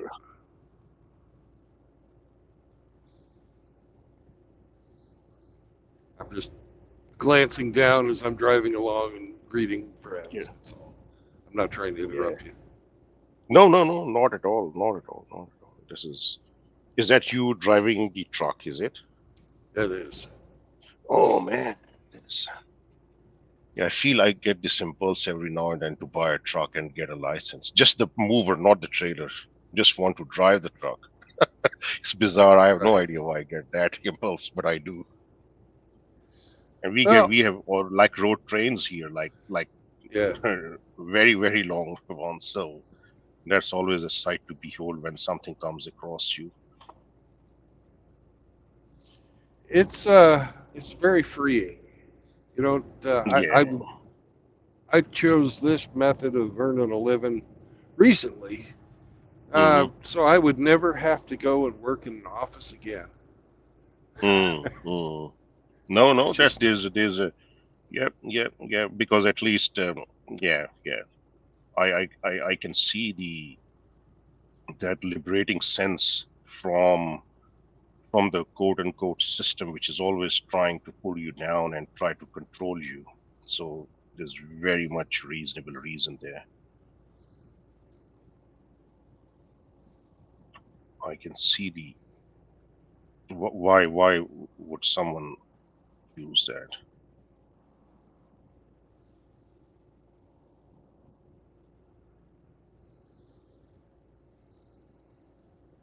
just after the only thing I really have to worry about is navigating. So, Yeah, and of course you can chat to people. That's fantastic. And you have to chat. You can chat the way you feel like chatting, not holding yourself to an artificial standard in a given environment. absolutely. So yeah. You know, they hire people straight out of prison to do this job. They're not going to care if I say bad things about women. You know. Oh, yeah, absolutely. Yeah. Although So, I do think that never underestimate the stupidity of people in large groups and the Overton's window. So you never know yeah. when they will choose to come after you or I or someone else. It's a brave new world, and it's 2084, not 1984. It's worse than 1984.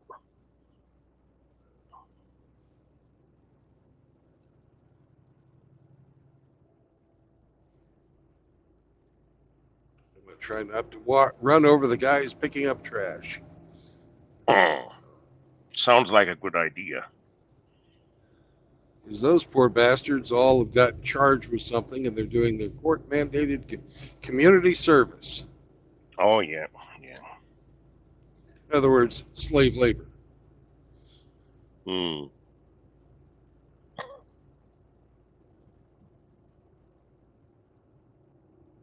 They just call it something different. You can go home and sleep in your own bed. It's Yep. still slavery. Yep. That's true. Yo, what's up? Hey, Tim. Welcome to the What, show. what's up, Brandon? What do I hear, man? Do you have a new dog?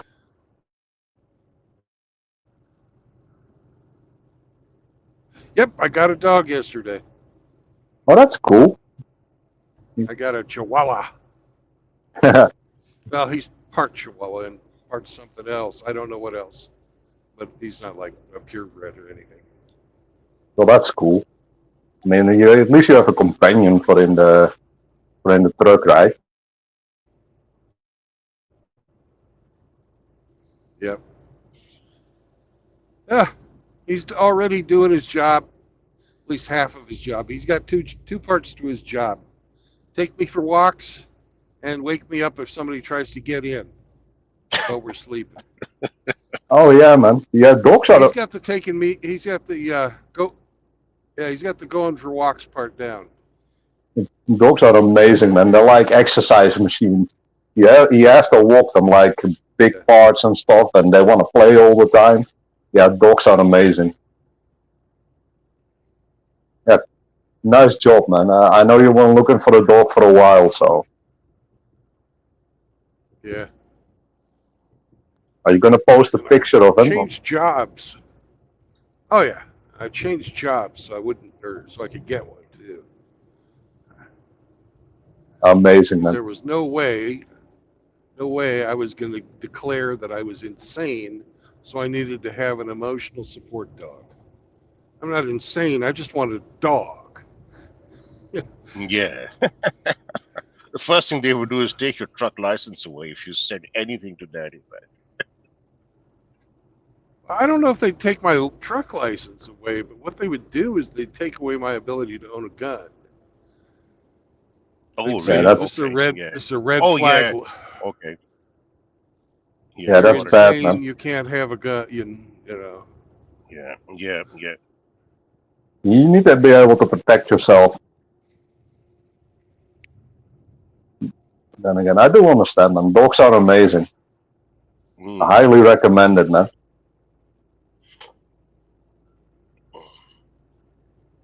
Anyhow, I don't want to derail the conversation, but I heard Rusty talk earlier, and I totally agree, man. There's no reason this shit should be co-opted by fucking faggots and queers and shit. MGTOW is for normal men. And for people who are confused, that means a man who likes a woman. But he can't interact with her because of the fucking laws and the way the fucking society treats men.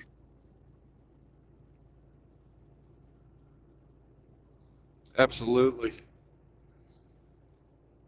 And the arguments for letting them in can be easily defeated. Are there fucking arguments for letting them in? Are there legit arguments for letting these people in? Are the arguments legitimate? No, of course they're not legitimate. But they do make the arguments. And that's No. what I've been doing recently, is using the history and using, the philosophy as it's been written to defeat their arguments. And they really, really don't like that. What argument could you possibly make other than it's a guy? But I don't know what other argument you could make. I mean, as a fucking homosexual, you are protected by law. I mean, if you beat up your fucking fellow homosexual lover and the cops come, they're not going to take either of you to jail. They're going to be like, oh, just two guys fighting. If you beat up your woman or your woman beats up you and she calls the cops, you're going to go to jail because you beat up a woman. I mean, what is the argument here? What is the, there are three demands that were made in the MGTOW manifesto. Increase masculinity, promote masculinity. Oh, hell Can yeah. you think of anything more feminine than taking a dick up your ass? Yeah, that I'm is. sorry. You're right. Fuck You're that. right, man. You're right. Yeah. Besides that, being gay as hell, yeah, that's pretty feminine, man. Yeah, you're right, man. That is not masculine behavior. So, That is the very first demand in the MGTOW manifesto. Come on, you idiots. You can't fucking say gays are allowed. No. but my idea is, what the hell are you going your own way from? I mean, there are laws against fucking homosexuals being basically making it worse for one party or the other. These laws do exist for males. I mean, you don't need MGTOW if you're a homosexual. No, but you don't have to worry about the system of oppression that's out there. Actually, you are protected and promoted if you're a homosexual. So what the Yeah. fuck are they complaining about? The only fucking I'm gonna be straight up now, and this is gonna sound fucking ruthless, but the only fucking reason they want in is easy. It's to co-op this whole bullshit and turn it into some faggot shit, and to fucking look for easy prey that they can prey on. Yep. You're preaching to the choir, Tim. Oh hell yeah, man! Like I said, this it's gonna sound ruthless, but that is how it is, man. And the people letting them in want to co-op the whole bullshit and then claim themselves as leaders of the whole philosophy. So that's not how it works. There's a reason why there's no leaders.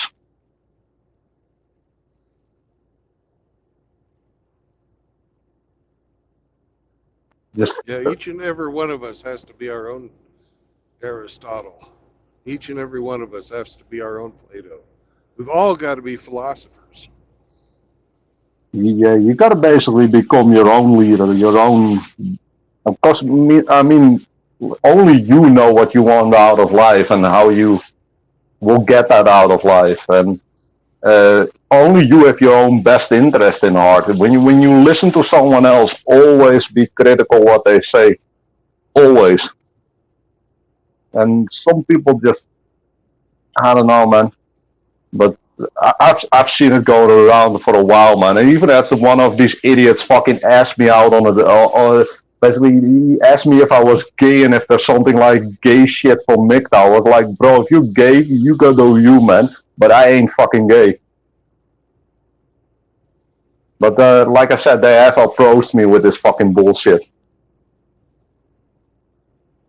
I mean, the fact that I'm a MGTOW monk and that I don't interact with women doesn't mean I'm fucking into guys. That's disgusting.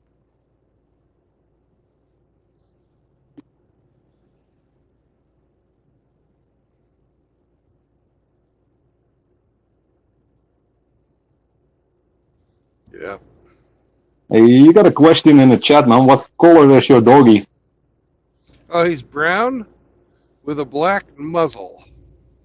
The question was by MGTOW Smurf. Okay.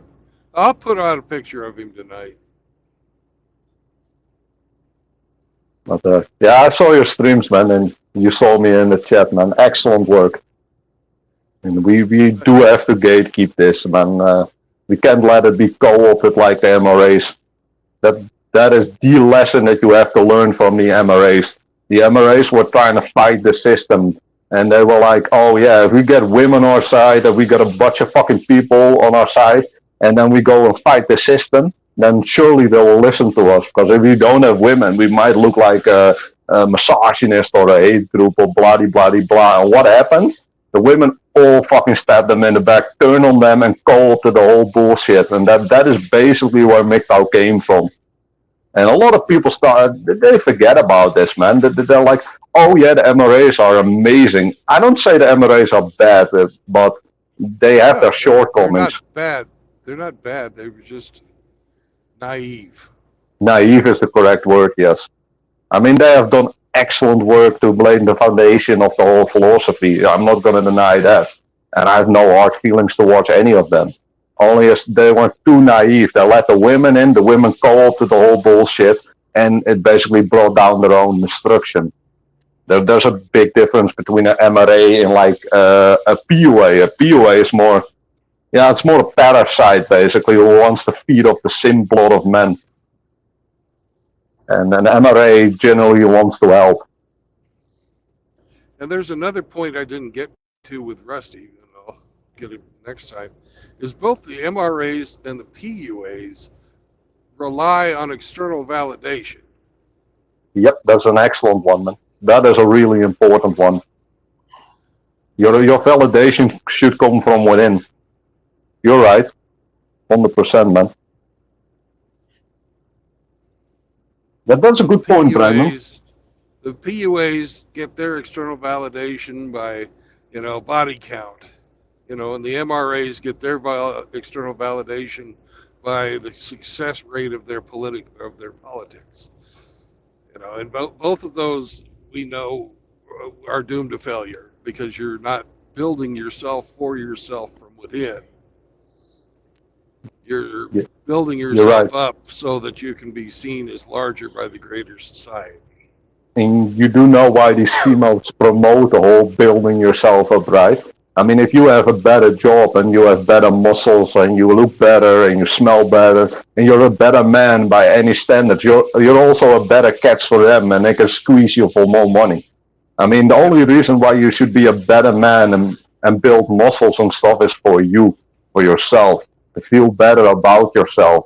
I mean, those are personal goals.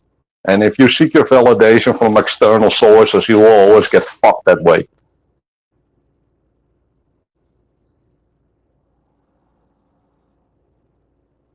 I gotta be honest, man. absolutely. This is one of the main reasons why I really early on in my life already picked monkhood and just fuck it all. I ain't messing with this bullshit anymore. It's just not worth it, man. I mean, you work yourself up for what? To get some rent through fucking used up single mom that's gonna fucking divorce you and take half your shit in fucking 2 years? Because Tyronius Maximus said, hey, come chill with me. Nah, that's not worth it to me, man. I got better things to do in my life.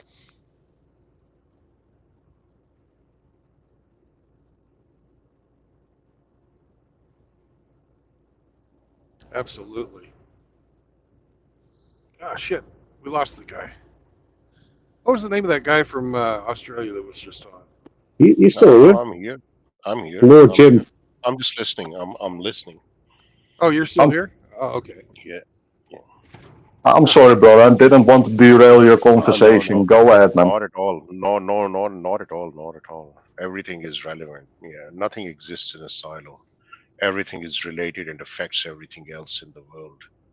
So every aspect is important to listen to and process it like information. Okay. Hey, if you have any thoughts on it, man, go ahead. No, man, I don't associate my with any labels. I just do my own thing, whatever the hell that means. If other people want to attach any label to me, I don't care. It doesn't worry me. I'm just indifferent. I'm just doing what I'm doing, what I need to know. Like for instance, when I was like, I knew my divorce was going to happen like years in advance. So I was planning for it, what I'm going to do for the kids. So when the moment came, I just knew what I had to do. Like what my lawyer said, barrister said, didn't worry me at all. I said, no, that's not happening. This is what is happening. They looked at me and said, oh, okay. So it's very difficult. I said, no, it's doable. We'll do it. So yeah, so I just do my own thing. And I was like that for like always. I just knew what I wanted to do. And of course the people will label you with stuff, and I can come off as brusque and this and that, but well, it is what it is. I Yeah. just know I need to do the right thing, and right thing changes from time to time for every man, for every woman, depending on the circumstances in which they exist at that moment in time. So yeah. Yeah, that's a good attitude to have, man. Don't worry about the stuff Yeah, you can't control. yeah, oh yeah, absolutely. And see, here's the thing. See, let's go back in time. I'm now 51. When I was 17, 16, the impetus for me to work hard and to educate myself was okay, one day I'm going to grow up, I'm going to have a good job, I'm going to have my own children, I'm going to raise them. And that is again a primal instinct. And this is what has been operating for millennia, since the dawn of civilization, since we were cavemen in a crude manner, but it was the primal instinct. Fast forward to today, and fast forward lives of men like us to what we've gone through. And all of this was our primal instinct. Protecting the vulnerable and weak is our instinct. It still is, even today. But there's another instinct that to rule them all, which is the instinct of self-survival and self-preservation. And that is why we do what we do. Like what that's why I have no plans of ever entering a romantic relationship with any woman. Having gone through the divorce, I would be like insane to even consider that. Why would I subject myself to that risk at all? Ever? Not going to Yep. happen. That's the self-preservation.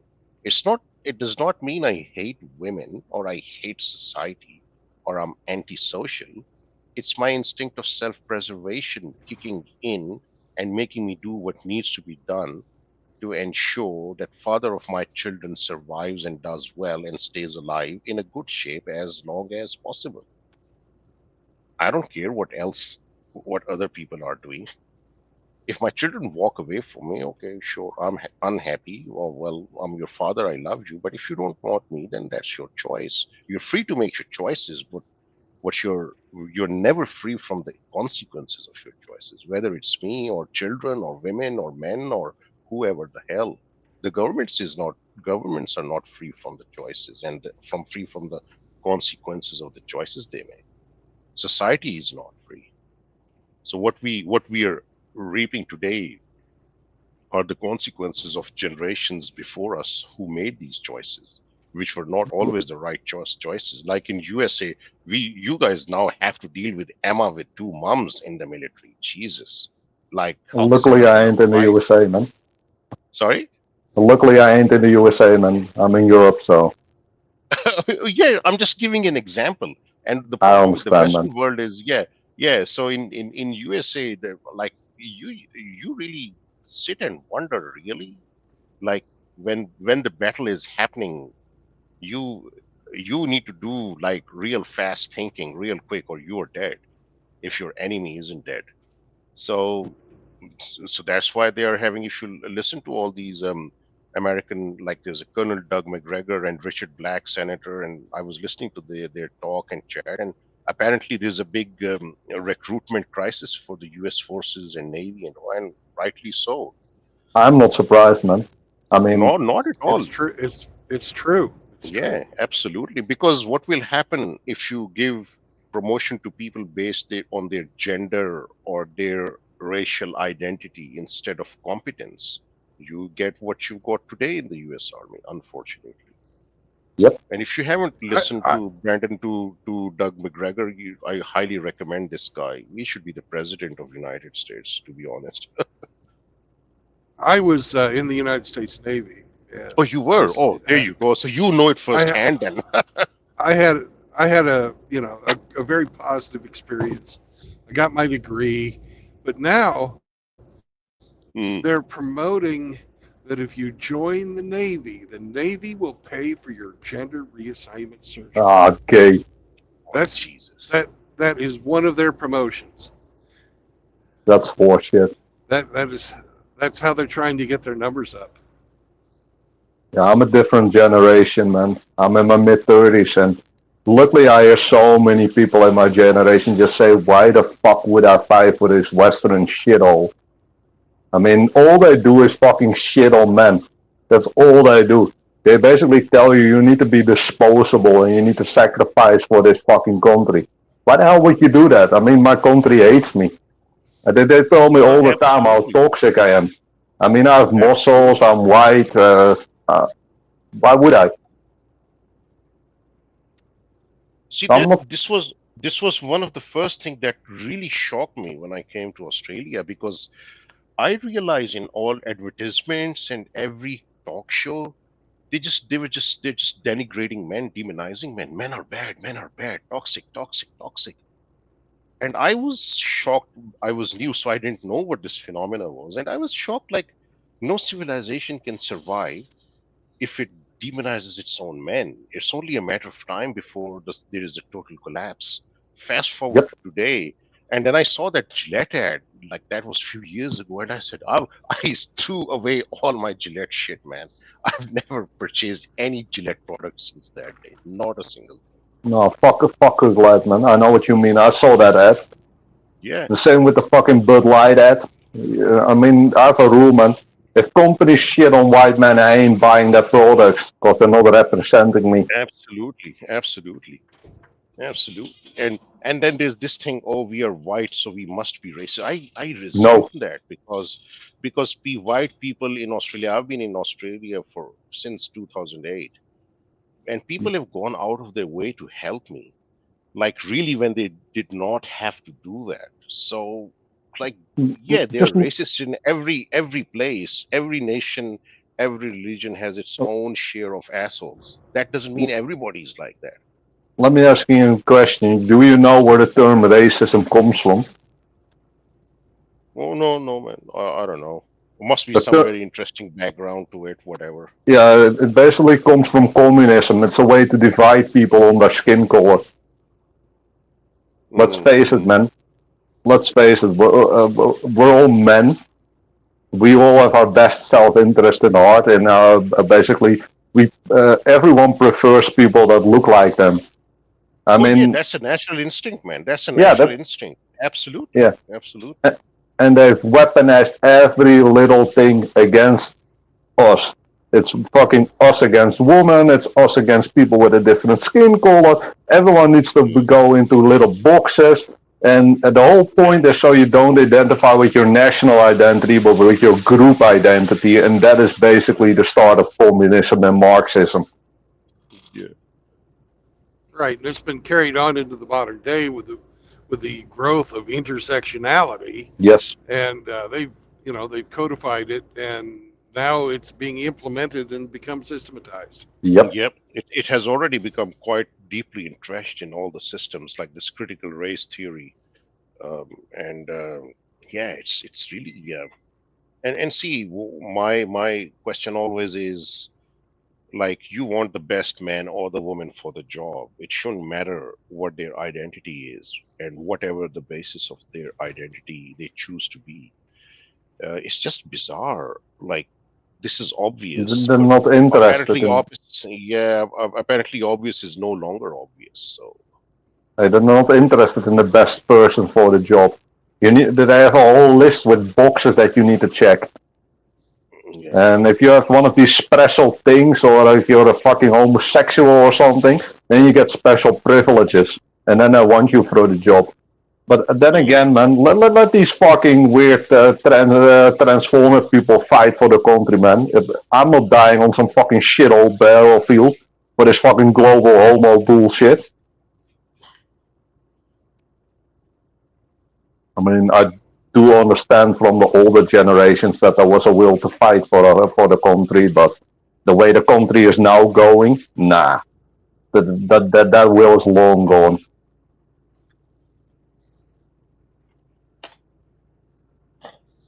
Well, we don't have Nikita Khrushchev going to the UN and pounding on the lectern with with his shoe, screaming at the top of his lungs, we will bury you.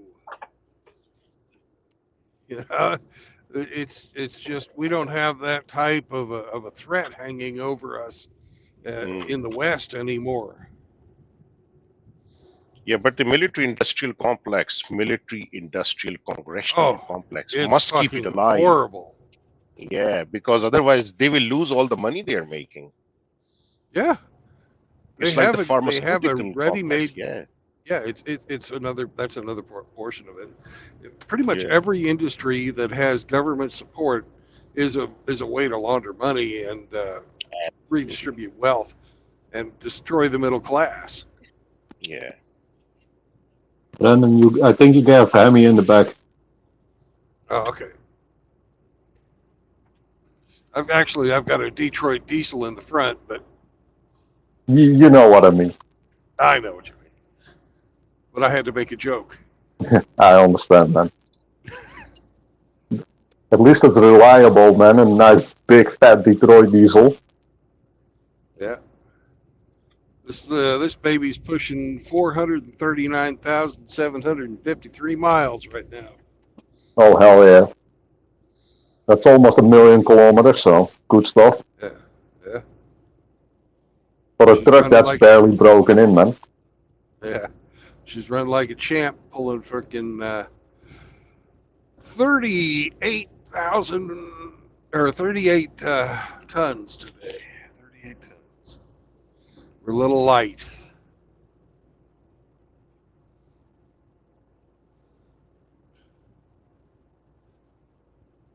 All right. Would you like to participate in a game show? Is it what does Brandon have in the rear? Yeah.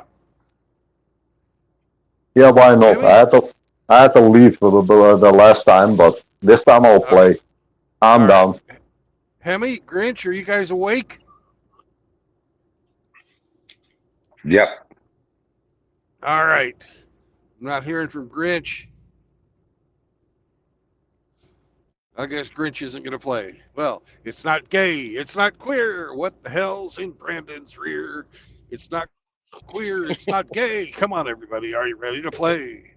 All right. The rules of the game are as follows. You get to choose. You get to ask one question and then make one guess as to what is in my rear. And then I will answer with a yes or a no. That's what you get to do every turn. So, who wants to go first?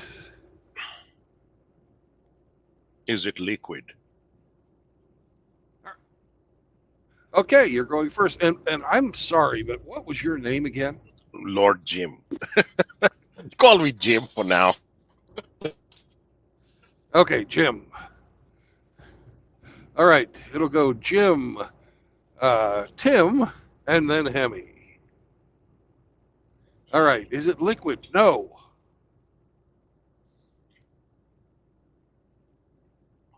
You still need to make a guess. Oh, I have to make a guess, is it? Yes. Yes. Well, it's a solid then. Yes. So do I have to keep All going, right, or we'll Tim. take turns every time? All right, Tim. We take turns every time. Now it's Okay, Tim's sorry, turn. sorry, Brendan. I have to excuse myself for now because I have to take my son to the school. But I think you're going to Okay. be here for a few hours, so I'll join back later on once I'm done with all that stuff. All right. So we have Tim and Hemi left. Grinch, you green bastard. Get on Yes, here. sir. Ah, All Grinch right, is here. Nice. Okay, we're playing the game. You're last. It's Okay. Tim's turn now. Is this food that you're carrying? No. What was that question? If it's food, Food. something you can eat or something an animal eats. Okay. And Brandon said no. So,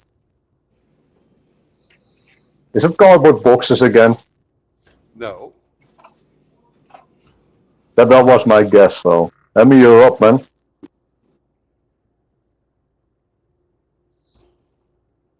Hemi 4-speed. Is it Hemi! metal? Is it metal? No.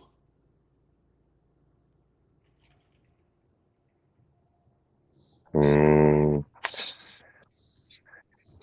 garbage cans. No. All right, Uh, Grinch. Real quick Hemi, what question was in your the chat, man. question? I couldn't understand it. He asked if it was garbage cans. No. What was his question? Oh, his question was, is it metal? And the answer was no. Then he asked if it was garbage cans, and the answer again was no. Hey, Frost asks if it's Kush's dildo collection. Is it plastic? No.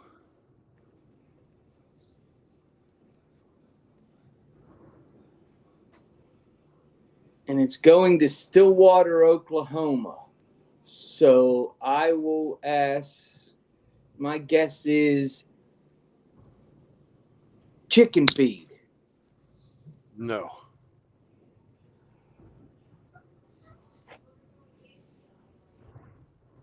All right. You're up again, Tim. Real quick, Capeline in the chat asks where you're going today, so you might want to I'm answer on that my question. way to Stillwater, Oklahoma, but let me translate into Droid for him.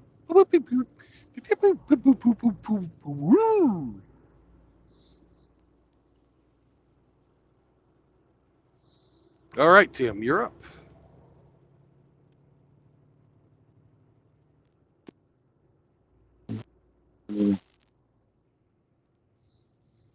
This is a tough one.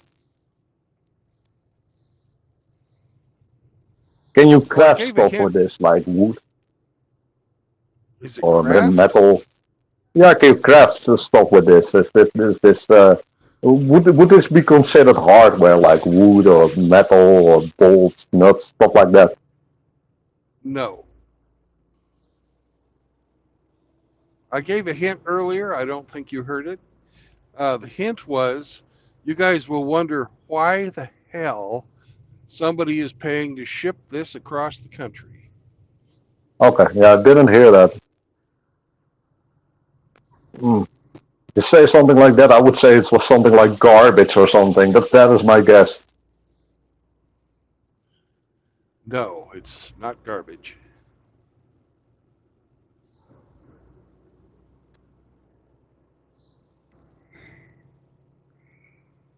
All right, Emma, you're up.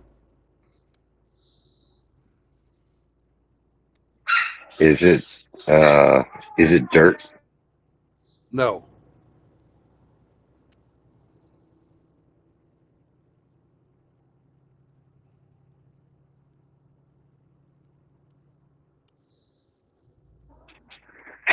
Is it your guess? It's not dirt. I wonder why the hell you'd ship it.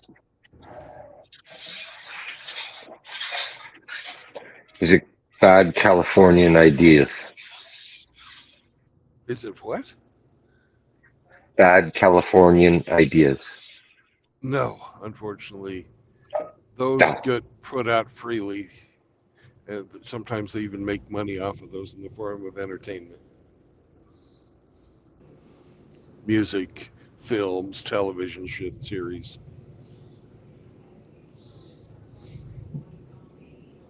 I'm at a loss. Okay. Well, that brings us to Grinch. Is it a foam rubber type of item? No. Hmm.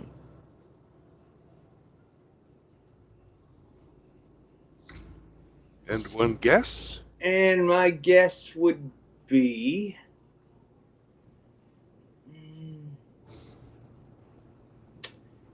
let's see here.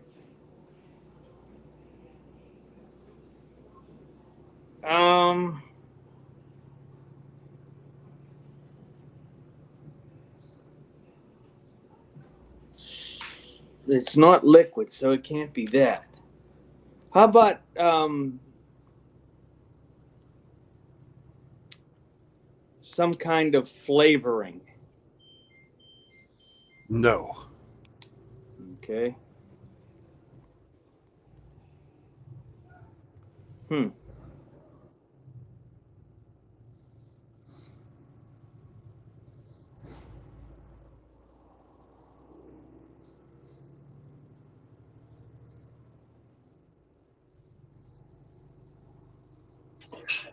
And participants are dropping like flies.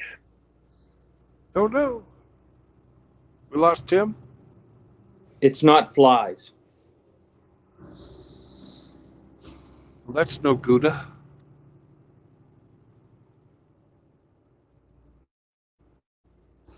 Okay. Well, I guess we've only got Tim and, I'm back, Emmy I'm back, and I'm back. Grinch. Oh, Tim's there's back. Tim. Okay. Yeah, my stream was crashed. My bad. All right. It's your turn.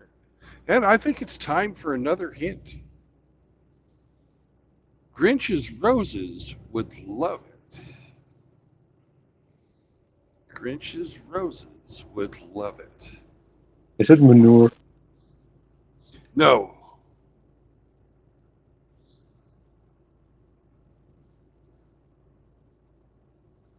That was kind of my guess. Okay. All right. Hemi, you're up. Holy shit. Diesel's $6.07 a gallon here. Fuck. In Europe, Got we half would call a that tank. cheap. We would call that cheap. Is it fertilizer? No. No. Hmm. Just so you guys know, at the moment, in the Netherlands, you're paying €2 for 1 liter of diesel. Are they trellises? No. All right, Grinch, you're up. Are they alive? No. So it's not bees. So it must be something my roses would like.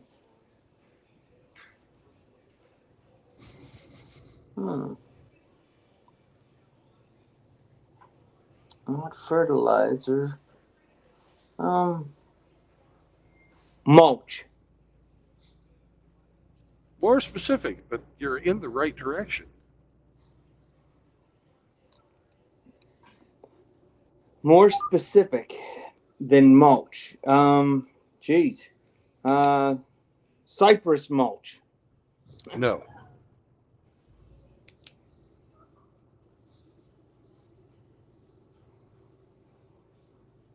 So we now know it's a type of mulch. But what kind of mulch would be worth shipping from California to Oklahoma?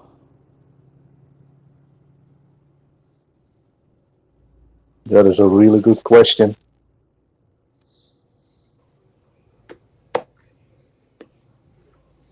And you're just the man to answer it, Tim, because it's your turn.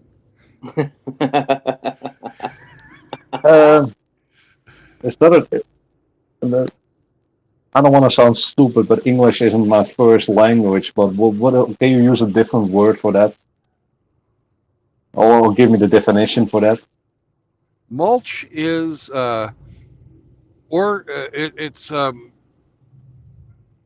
like shredded tree bark, shredded tires, that type of stuff that you put around plantings of like flowers or vegetables or something to help maintain moisture at ground level and uh, keep weeds from growing, but without Ah, using any type of herbicide or anything like that. I understand. I didn't know it was called that in English. I only know the Dutch word for that. So Okay. is this mulch? Is this mixed with rock? No.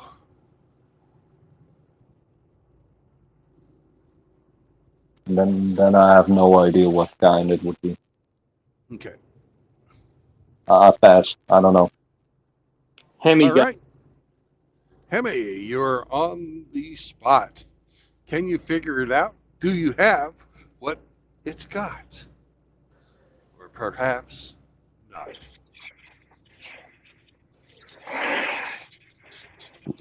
Is it synthetic? No. Is it coconut mulch?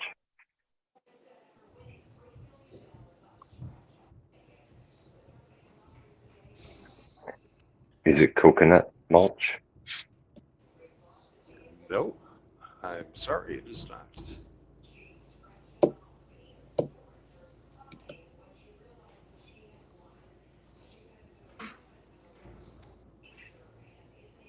All right, Grinch, you're up, and then I'll give another hint. Is it redwood mulch?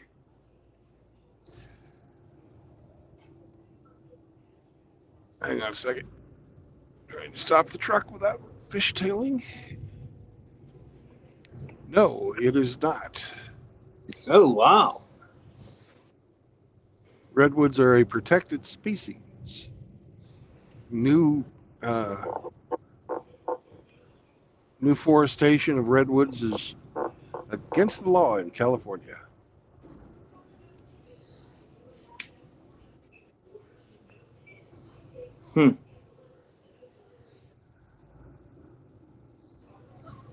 Just for the record, thanks for doing this at dinner time. Anytime.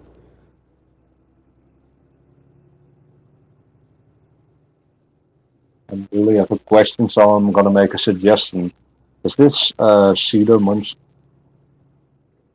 Actually, Tim, you are correct. It is cedar mulch. Yay. What do I win? You get a year's supply of road videos brought to you absolutely free on YouTube. Hell yeah. Are these the road videos I can call into and talk shit? Yeah.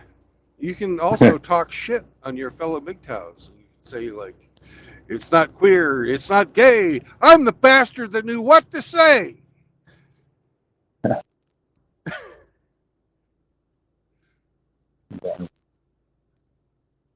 thank you all for Congratulations, playing. Tim. Thank you, brother. Yeah, I was the Rebel was a good hint, man. When he said California, I was like, oh yeah, you need a different type of wood there. So that was a fun little game. All right. Now we need to find the blue sign of urination because Sam has just bumped my leg a couple of times, saying, "Hey, hey, the dog needs to pee." Oh yeah, yeah. That's important. Doggy needs a piss and a shit. So Yeah, little then we guys like can. that don't have bladders the size of mine. I know, man. I usually have big dogs, and the big dogs they can hold it a little bit more. But when they have to go, they have to go. Yeah. Unfortunately, we're going through a town right now, and I'm not seeing any place to pull over just yet. Hang on there, Sam. We'll get you. We'll get you fixed up. Is it a puppy or is this a full-grown dog that you got? He's 9 months old. So pretty young still. Yeah. Apparently, these dogs take 2 years to reach maturity. Yeah, that's about right, man. To my Rotwell about 1.5 years before she stopped growing. So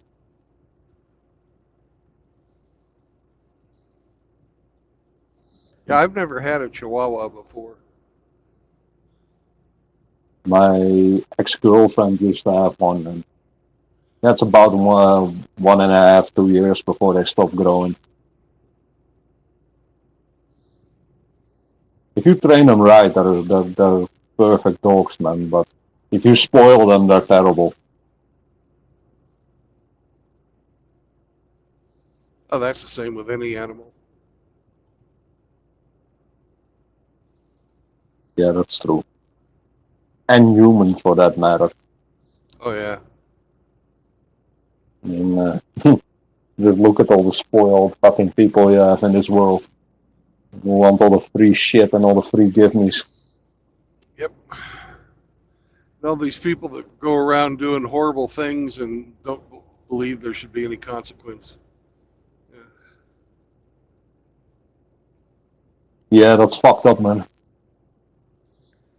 That's There's always consequences.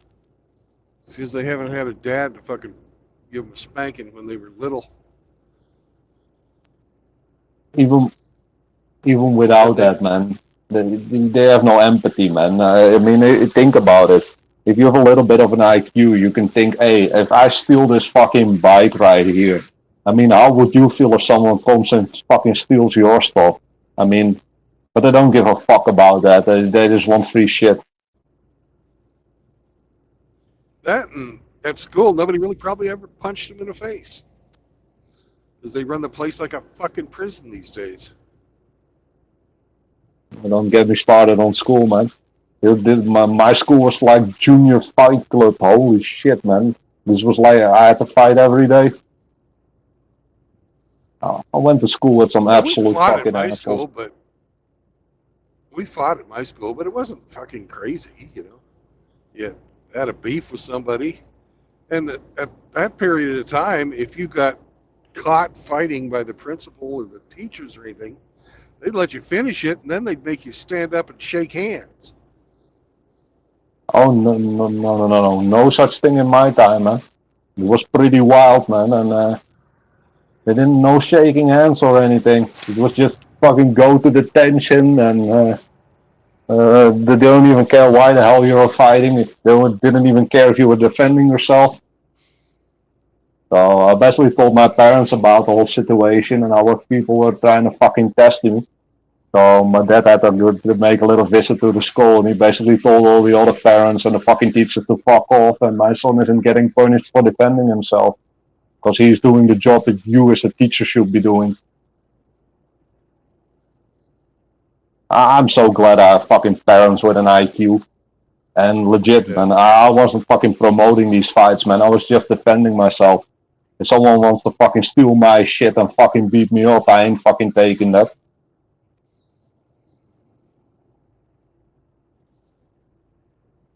Well, I'm glad they the way they handled it when I was a kid.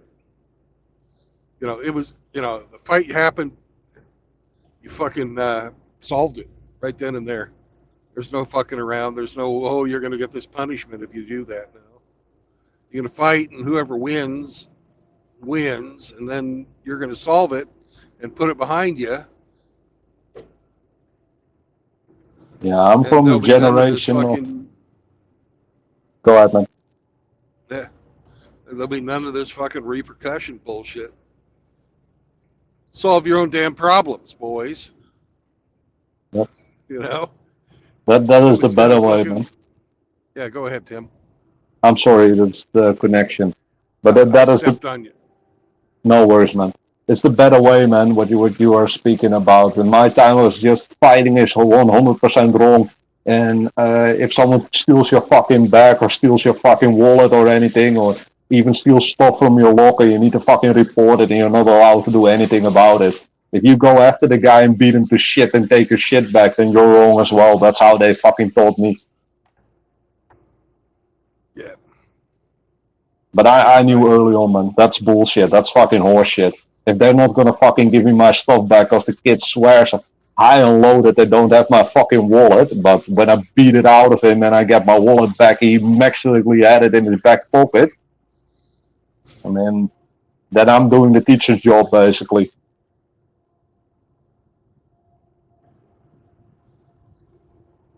Yeah, I went to some pretty shitty schools. Yeah.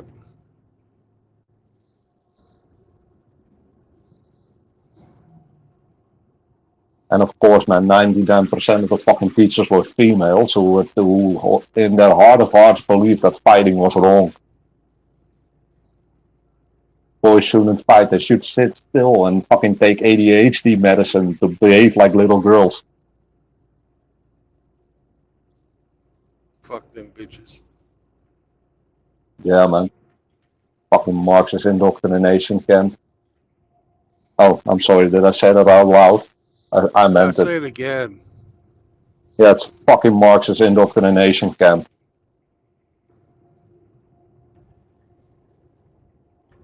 I'm still surprised, man, about the fucking schools, man, that they really think society works that way, man. It doesn't fucking work that way. You need to solve the problem before you can work on a solution. If you leave the problem intact, and the problem in this case was fucking shit poor people who fucking steal shit from all the students, then yeah, you're gonna have people stealing. And if these people do not get expelled or get handled with the school, and they did have cameras at that school, then yeah, surprise, surprise that one of the fucking students isn't gonna take it when they steal their shirt.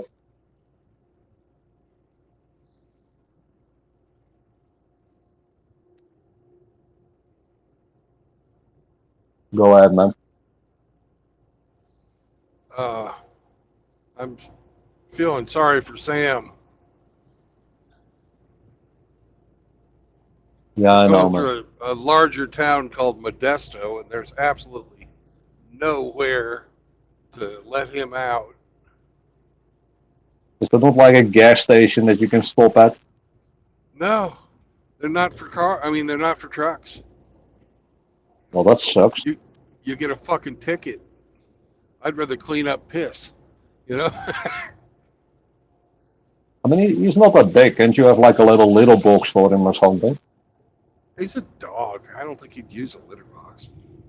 Even my Rottweiler could use a little box when he was a puppy. That was super useful. Yeah. We'll see. He's not fucking acting like he's going crazy with it, but and he's laid He's, back down now, but he has let me know. he like like owner stop. I need to piss. Yeah.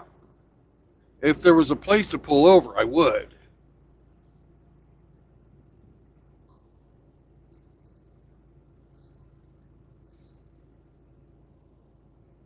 Man. I've been on road trips with my dogs in the past, and yeah, I just knew like every hour he has to stop and let them take a piss, but let them walk a little bit, otherwise they get rowdy and start terrorizing the car. Keep in mind those were older dogs, man. They couldn't hold it like a young dog can. But then again, you'll find something that where you can stop. Oh yeah. But I know the feeling, man. I have the same stuff with my dogs. If she has an issue, I want to fix it for her. I know that feeling all too well. When she is sick, I want to cure it for her. When she wants to play, I want to play with her. Yep. Just the connection that you have from a man to a dog.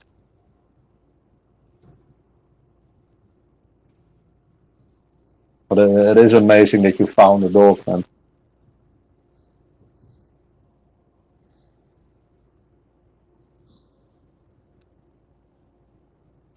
Well, he wasn't the dog that I came to see. When I got there, there were already 3 people ahead of me wanting to adopt that dog that I came to see. So I just said, "Fuck it. I'm here. There's hundreds of dogs to choose from. Let's find the one that matches. Who likes me and I like him. I'll take that one." Sometimes it I works don't. out that way. Yeah, I don't see. Some people do go for the buying the dogs that are from the puppy mills, and it's somebody's business and stuff like that. If that's what you want, then that's your thing. Go for it. But these little guys, if you don't go and pick them up, they're going to kill them. Yeah, that's I know. That's exactly why I don't want to go to the pound, man. It breaks my heart every single time I go there. You basically want to take them all home. But Oh yeah, I know how it is, man. It sucks so much. You want to take them all home, just give them a nice home, and just get them out of that horrible fucking place. I mean, these people in the pound, they do what they can, but the dogs that don't get selected, yeah, they get euthanized and shit. And yeah, it sucks. Sucks and big time, man. half of them were pit bulls. Yeah, I'm not really surprised. I'm not surprised, man. During COVID, so many people got a dog. I saw it in the Netherlands as well, man. Like you saw like every single one of the people with a fucking dog just so that they had something to do. And now the whole fucking COVID shit is going away and people going back to work and they don't have time to fucking take care of the dog. So they get rid of the dog. And that's not how you fucking get a dog. A dog is for life, man. And if you don't want to take care of it for life, man, then you need to find a home that's better than your home, basically. But basically, you have a dog for life. That's how I look at it, man. I've never ever got rid of a dog. Never. The only way they're leaving here is when they eventually pass on to a different world or a better place. That's the only way they're leaving here. I'm with them from beginning to the end, as it should be. Well, they didn't tell me the sex of Sam's previous owner, but I'm going to assume it's a female because they got him when he was 10. 10 weeks, right? Yeah. 2.5 months, and they kept him until he became somewhat of an adult. So whoever it was just wanted a puppy. They didn't want a dog. And then they turned him back into the pound. Traded him Probably in like a fucking single mom, probably. sweater. Traded him in like a fucking sweater. Yeah, that's It's out of disgusting. season. That's fucking Yeah. horrible. You hear about Japanese chicks doing that all the time. Yeah, that's That's one- disgusting, man. But him being half Chihuahua, then yeah, pretty much. The chances of his previous owner being a girl is like 99%. I mean, let's face it. Most guys go for a little bit bigger. Yeah. Hey, hang on. I don't have anything to prove. I take up enough room in here already. I don't need a big ass dog in here too. But there's always exceptions to the rule. Don't take this as an. I mean, that's a good thing that they eventually end up with a guy. I'll admit it, man. I had a Chihuahua before. My dog is 5.5 pounds. She means every bit of it. But like when I pick my dogs from puppy, then yeah, I'm picking a little bit of a bigger dog. But then again, the stereotype is there for a reason, man. If you have this tiny little dogs, they're always like in a purse or being carried around in a cat cage or something like that. And stereotypes exist for a reason. There's always exceptions to the rule, but no offense to all the dog owners, man. I mean, I'm glad that your dog's in a good place.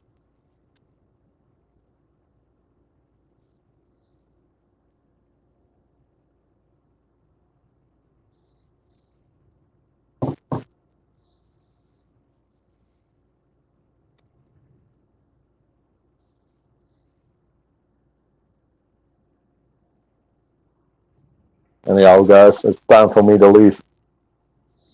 All right, Tim. All right, Thank you Tim. for coming by. Bye bye. Good talking to you. Yeah, and Later, Take care, Brendan, Tim. brother. Stay safe, brother. yeah, peace out, brother. Stay based. And Brendan, please post a picture of your dog, man. There's a lot of people that want to see it. I him. already It's, gave him shit. I gave him shit this morning. I'll do it. I mean, the guys love doggy pictures. Just like when Emmy uses the Chihuahua as his profile picture, people love that. Right, Emmy? Chihuahua? Yeah. Hey, peace out, guys. Stay based. I think I'm gonna go to the gym, man. I need to get my toxic masculinity on.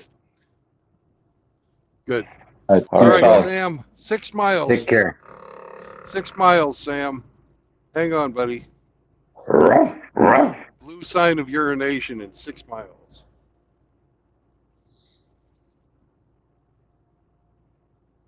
All right, changed my name. What's your I'm now name, Matt? breaking. My name is now breaking small dog stereotypes.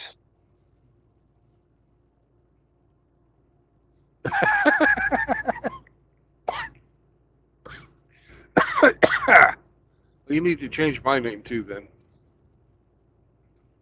Yeah, you've had that one for a couple of days. It's getting stale. Yeah. Change it to Sam's friend. Sam's Club.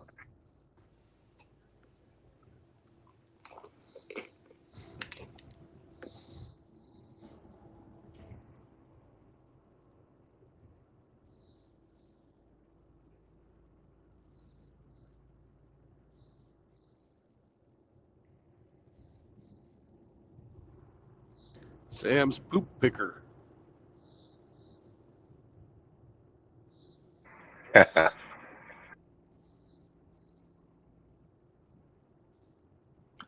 How about Sam's belly rubber? We don't do belly rubs yet. He hasn't submitted like that. Hmm. Oh, you gotta pin him. I'm not gonna get physical with my fucking chihuahua. You gotta pin him down, and then he'll submit. I am not going to fucking dominate my dog. Fuck that.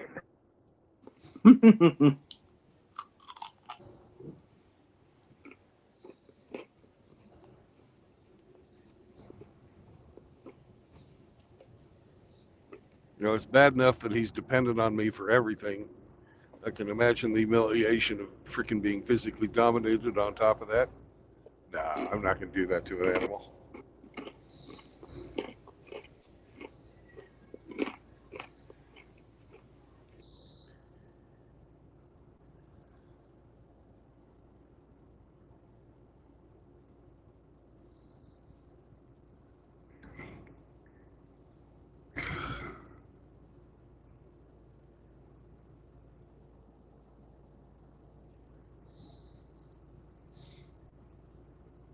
Oh, God.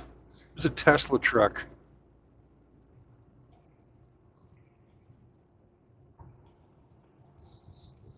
Shocking.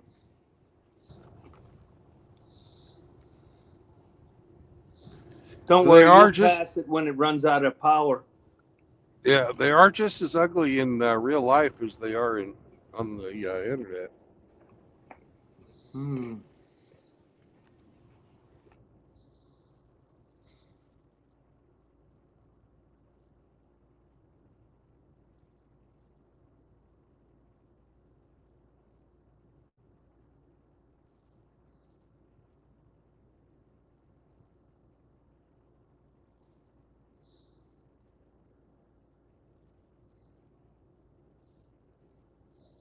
I've got to start looking for a place. Got just a little under 3 hours left. I'm going to drive about 2 of them.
Hey, Brandon, Yo, the Senate just approved the first woman admiral to be the chief of naval operations.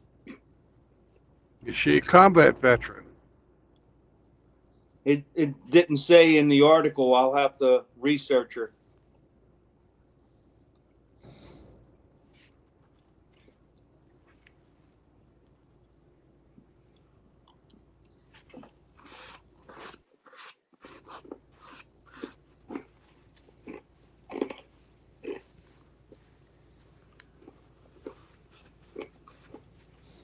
It's a damn shame. That's all I can say. If she's a combat veteran and has fought the enemy successfully,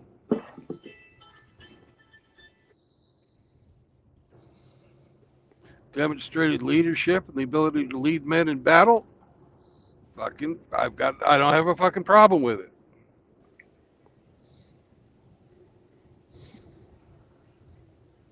But if it's anything like that asshole from the fucking Air Force we talked about last time,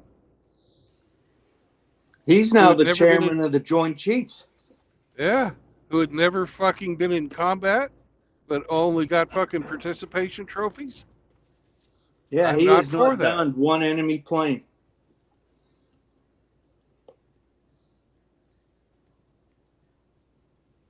Nor flown bombers over a fucking hot target. Nothing. He led efficiency efforts. Freaking was a conference room commando.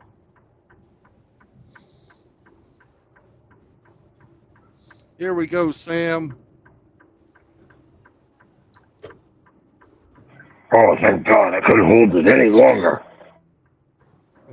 I'll probably pick him up and he'll piss all over me. Don't make me wait like this again, motherfucker.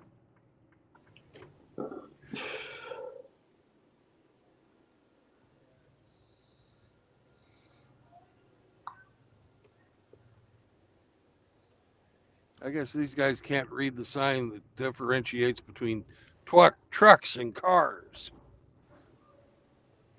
I said twucks. Like I'm fucking 5. The twuck.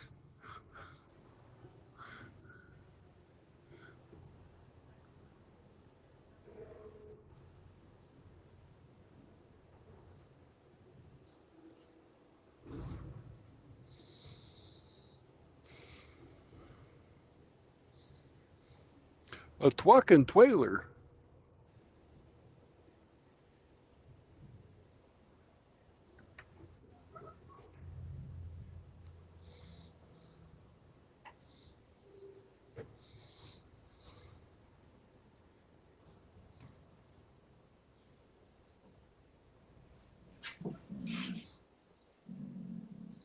All right. The whole article talks about Admiral Gidley relinquishing command to her. And all it says, let's see here.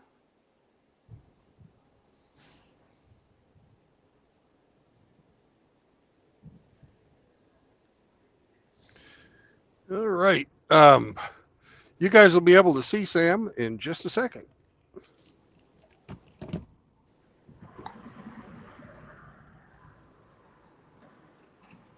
The outgoing admiral said she is a fleet sailor, an operator, a war fighter. I don't know what that means.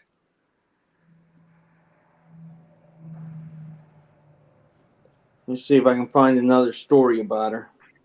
Sam's going to make his world tour debut.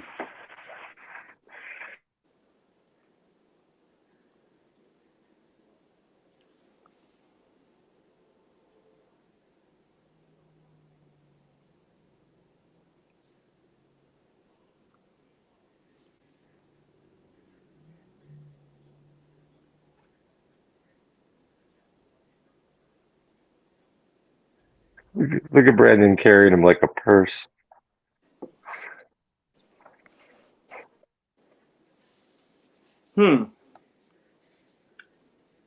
So small, I just hope Brandon don't pee on him by accident.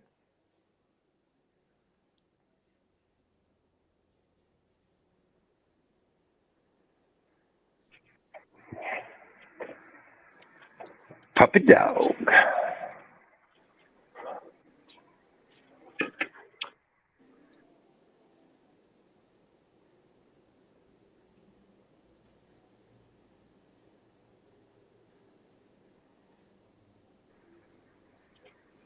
Someone's over there. Hey, your chihuahua's pissing on the grass. Get your dog off my lawn. Get your dog off the lawn. Yo, can't piss here.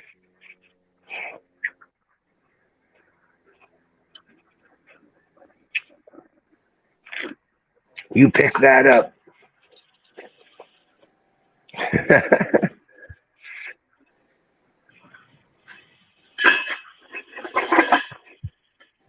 What's for dinner, Grinch?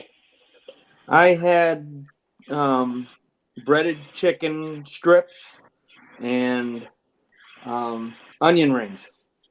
You've already eaten? Jeez. I just finished eating because I fed Pappy at 5 o'clock while we were playing What's in Brandon's Rear. Ah.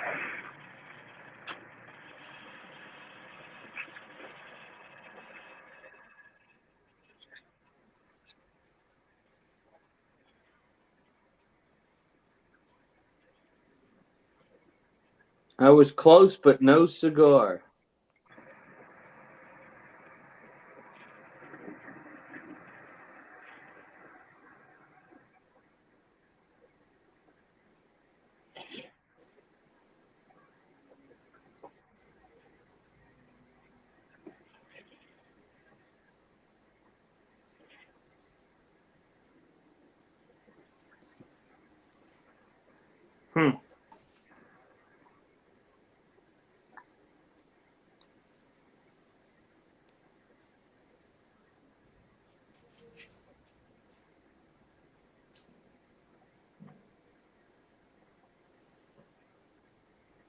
I can't find anything on what her past experiences were.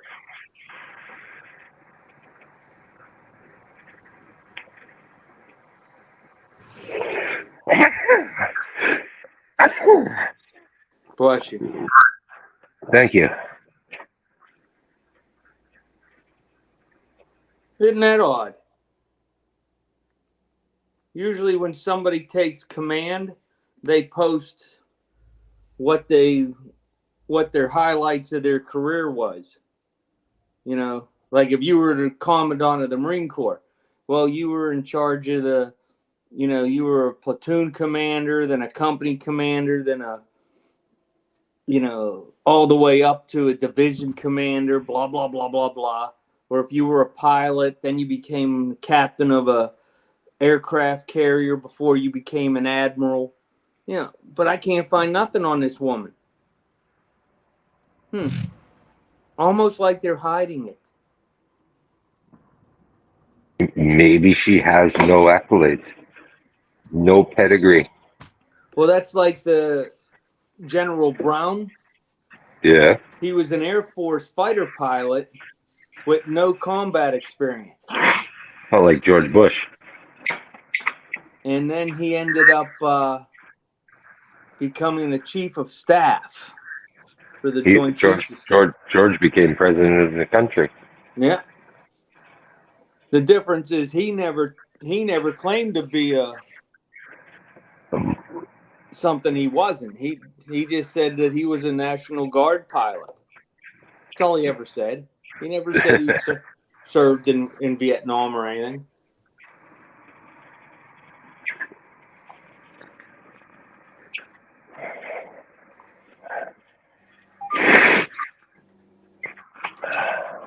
I'm sure the old man had something to do with that, keeping him out of Vietnam. You think?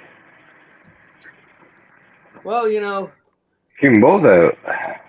a lot of people didn't like Bush Sr., but if you look at his resume, he was one of the most accomplished men to ever serve as president.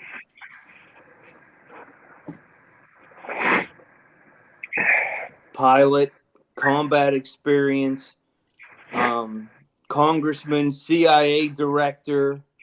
He did a lot of stuff. He knew where all the bodies were buried. Deep state enthusiast. What was that? Deep state enthusiast. That's right.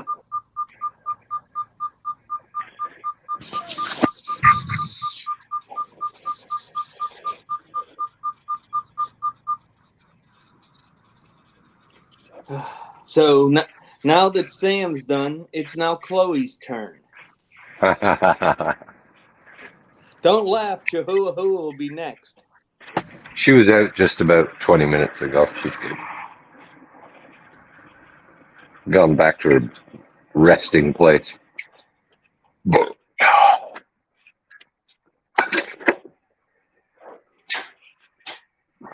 Leave me alone.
All right. I feel better. Sam feels better. We got a place to stop. Love's at exit 85 on Highway 99, which we're already on. What did that guy who accosted you want? Ah, he just wanted to say how he liked Sam. Oh, just wanted to see the doggy. Yeah. Well, that's one of the other benefits of dog ownership. It gets you, if you're an introvert, it gets you talking to people because people will come and talk to you about your dog where they wouldn't talk to you if you were just some dude. Yeah, You know? he said he had a dog that looked just like him. It was a really good I dog. lost him in Sacramento.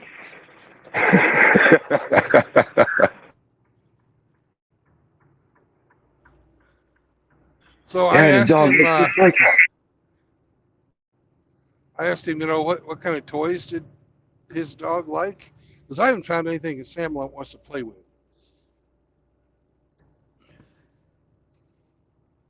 So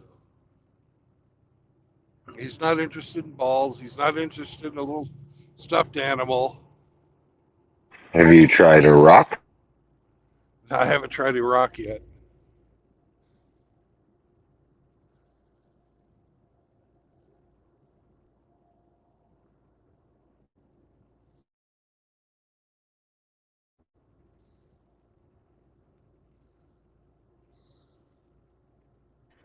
He likes Yeah,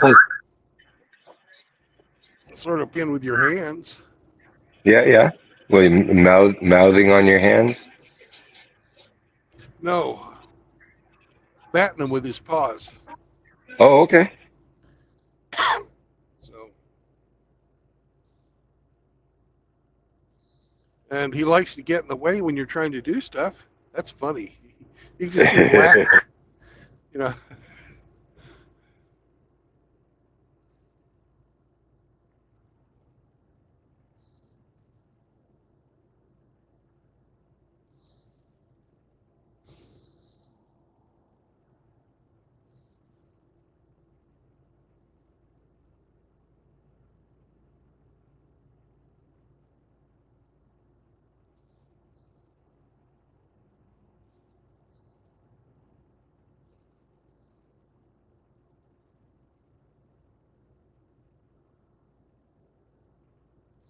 So we got 128 miles to go.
Yeah, he'll probably ease more into play as he gets more comfortable.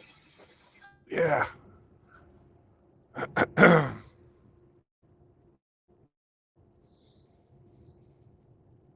One day he'll fucking grab a pair of your gitch and he'll run around the cab and you'll never get it back and you'll know.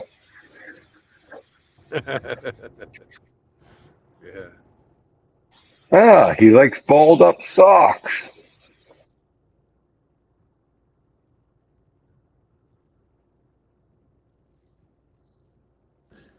I was folding laundry last night, and he was very interested in watching that, but he wasn't like getting in the way.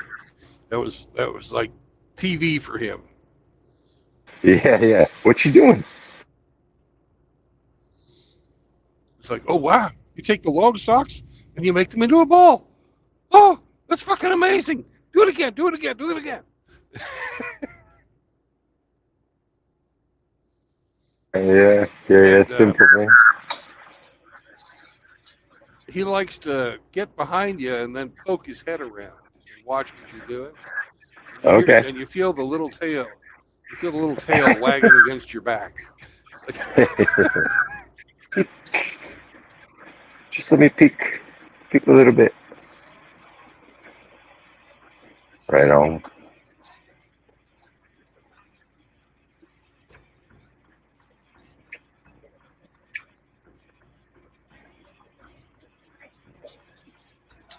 Now, did you get a lead and collar for him, or you just have that blue slip I rope that you had?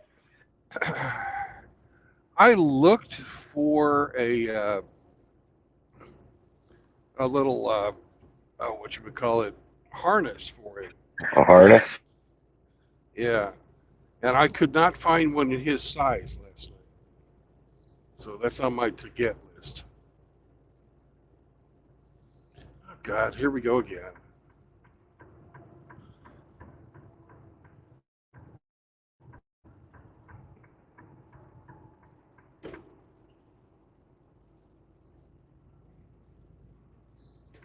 Have you walked him on lead yet, or you just Yeah, we've carry him walked. where he needs to go?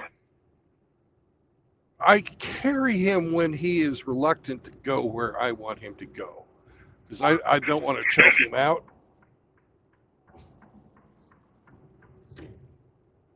You know what I mean? Because that's the problem with these damn. Well, they're free, but Yeah. the it's a control device the fucking pound uses to gain compliance. Yeah. I Yeah. don't fucking do that to animals. That little slip rope, right? Yeah, Yeah. That's it. The basic premise of a choke chain. yeah, Most dogs respond really well to just a gentle pop on the neck, and then they come. They don't. Some people have trouble with harnesses because the dog can easily pull against it because he feels extra comfortable doing so. Or around the neck, he doesn't feel as comfortable. But yeah, man. So if you've had him for a walk and he hasn't, has he sat down and said, "No fucking way, man"? that's basically what he fucking does. Okay. And he's so little, it's just like, Yeah. Uh, well, another hint too is look excited. Like even pretend to like jog away, like and he'll like, oh, I'll run and chase. His chase instinct will kick in to chase you. You know. yeah. Well, today when I had him off the leash, he was following me around right there Yeah, with me the whole time. that's awesome. That's awesome. Yeah, yeah. Give him lots of praise for that shit, and he should keep doing it. Oh yeah. Hey, I'll just stay by your side, man.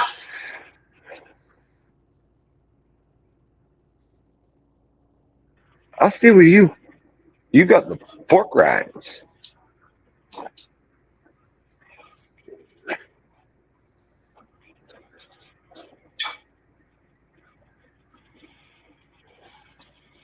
No, We'll see if he likes salami. Yeah. Did they say he had some dermatitis? No. It was the other one? It was the other one, the black one, was it? Oh, the black one It needed had. to be fixed, right? Yeah, he needed to be fixed. Yeah. I heard them say one of them had like dermatitis, had like dry skin issues or whatever. Oh yeah, that was the first one. The one that would. Oh, okay. That wouldn't come to you. Yeah. Yeah, okay. Right. He wanted to be fucking with that lady that came in.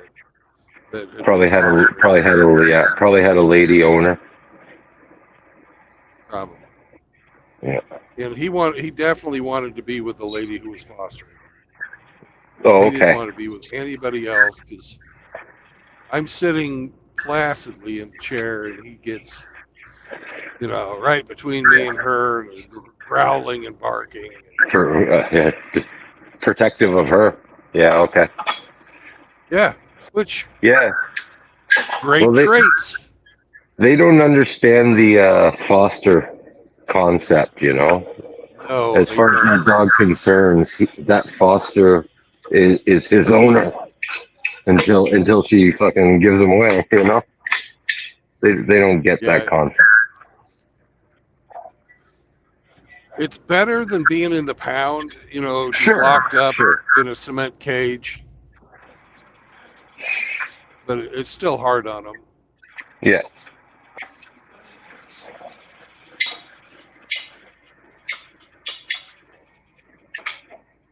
Well, I know I looked last night and his picture was gone like right away. They took him right down. Yeah. Now, the lesbian at the front desk was pretty damn competent.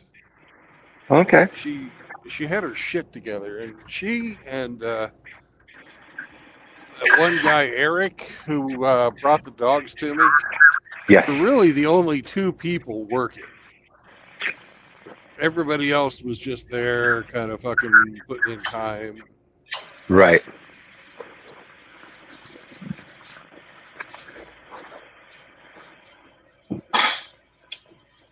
Maybe all the others were volunteers or something. Maybe. Yeah. My guess is Eric was a volunteer Oh, okay. because it was all run by women. Sure.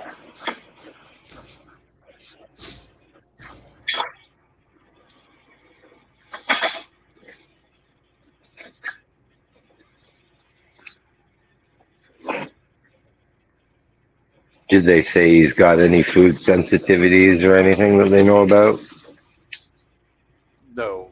No. The one dog we were talking about, he couldn't eat chicken or he'd break out. Yeah. Chicken. That's a common one. Chicken. I think it's not necessarily the chicken per se. I think it's probably some. I think this is my theory. I think it's some of the antibiotics that they give the chickens and shit. Yeah. Like it's something that they're putting in the chicken, not the chicken per se. I wouldn't doubt it. They put so much fucking crap in our food.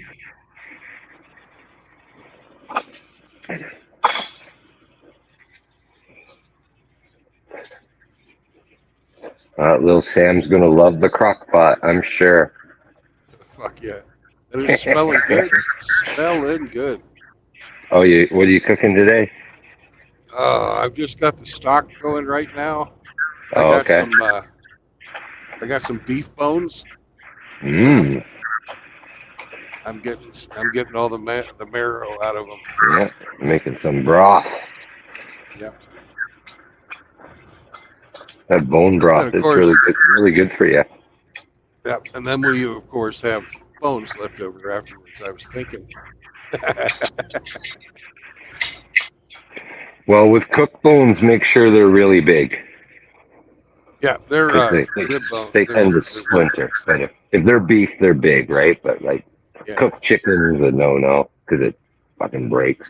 But watch them chew on raw chicken bones, and that apparently is good. That's good for them. It's like, wow, okay. That barf diet, right? That bones and raw food where you feed them like fucking raw chicken. There you go. Here's a chicken wing. The dog just fucking gnawing away on it. Yeah, in Ukraine, the poor people would buy chicken feet to feed their dogs. Yeah. Well, like, I roast a whole chicken and the little wing tips and stuff. No one eats the fucking thing anyway. Yeah. Chop the little tip off and give it to little chihuahua. Oh, she's so happy. So happy. I'm wondering if he'll even be able to get his fucking mouth around it. The big bone? Yeah, he can maybe get not. A rib one. He can work it should from be. the edge. Yeah, a rib one he could. A big hip or a femur or something, no. Just look at it. Maybe lick it. I'll just lick it, okay? Yeah. Well, he's going to get a T-bone when I hit the Big Texan. That's awesome. We're going through Amarillo.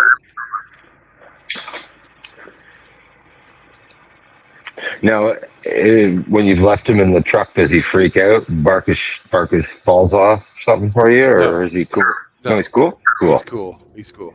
Right on. Because I'm making sure that he understands I have to work. Yeah. As long as he sees you always come back in a reasonable time, he'll clue in. And every time Dad goes, he comes back. Oh, here he is again. And Hey.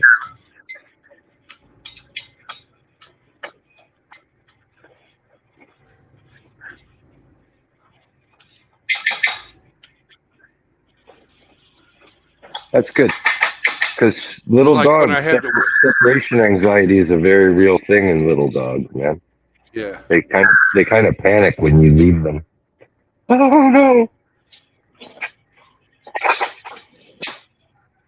And when I had to wait around outside, but didn't have to do anything, I just opened up the door and leaned my head in, and we had a little talk. Right on.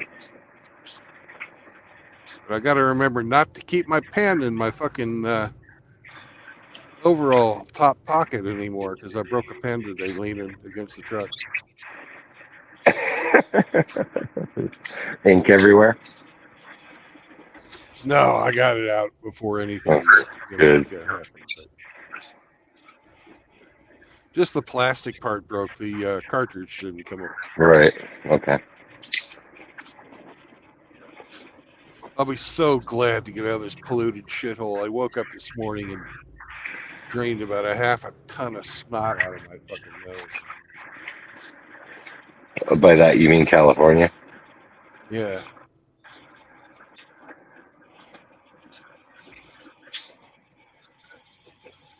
And I bet you he'll be happy to get into some nice clean air too. You betcha. But he's never seen snow.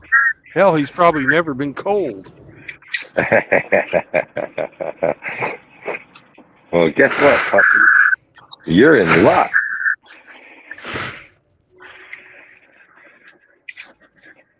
Yep.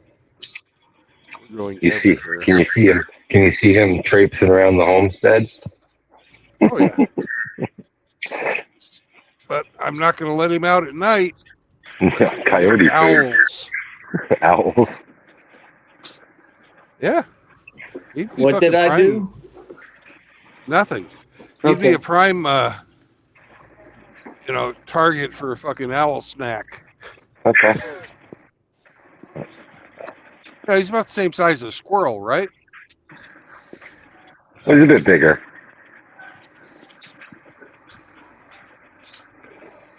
Okay, so he's about the same size as a rabbit. Yeah, maybe rabbit. Maybe like a small possum.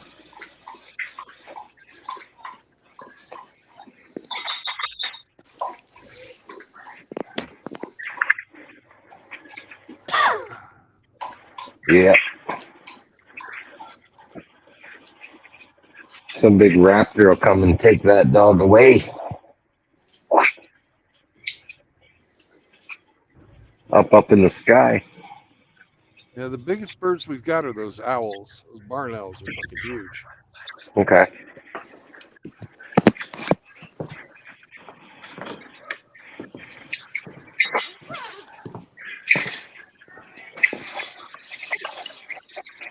He's like the daytime hawk, red-tailed hawk. He's Red not tail gonna hawk. mess with you. Too small. Yeah. You don't have what about like the American eagle or like your No, we bald don't have eagle? any You don't have them? no eagles. No, Okay. not enough fish to eat around my place. Okay. They're primarily a water hunting bird. Right. Got to have some heft to you if you're going to go snag a salmon, right? Yeah, yeah.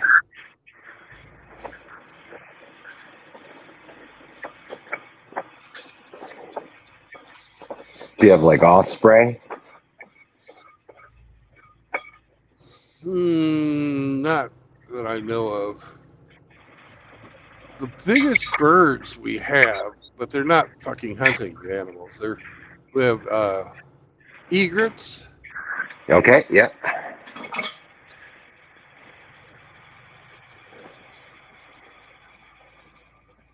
and sometimes we'll get swans that migrate through. But those are about the biggest ones. We got goose, but none of those are anything the dog has to worry about. No.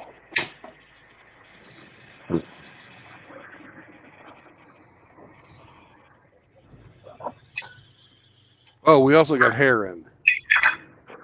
And dog doesn't have to worry about heron. No. But those are really the only big birds.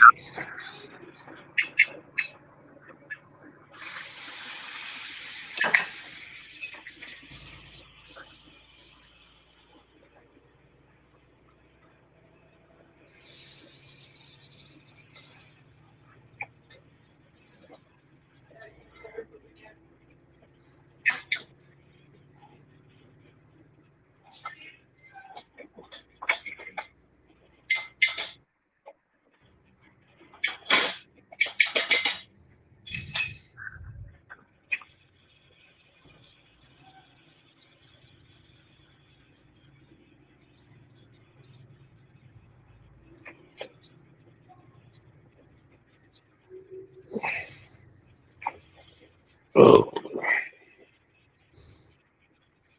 Well, maybe we won't be going 120 miles.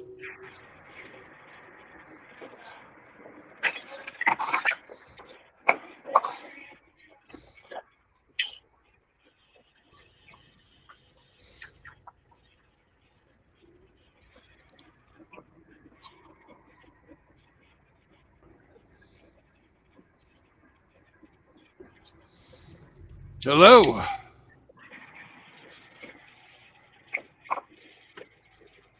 Welcome to the show.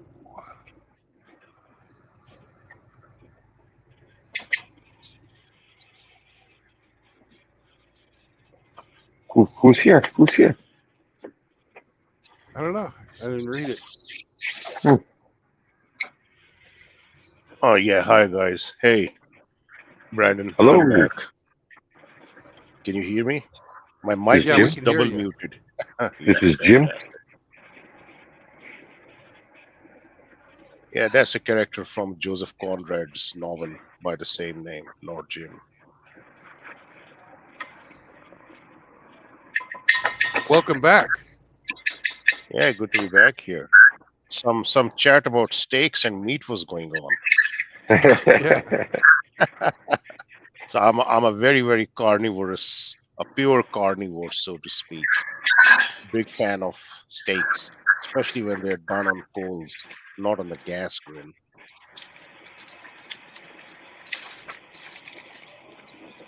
And especially if it's a I was tomahawk just with telling the Hemi rib that. with bone in. Yeah. Sorry, go on. Oh yeah.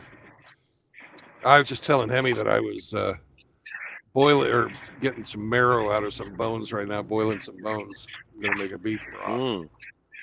Oh yeah, yeah. There's no flavor without the bone. With it's the marrow, the fat in the marrow that gives the real flavor.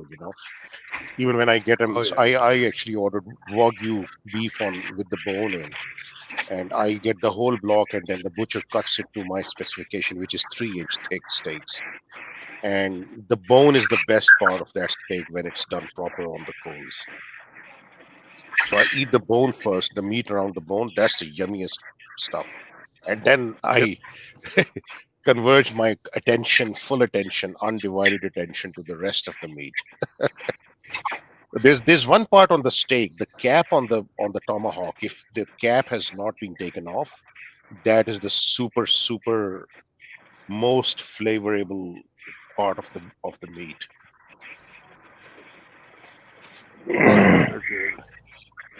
Yeah, I'm getting hungry, all right. Just talking about this stuff.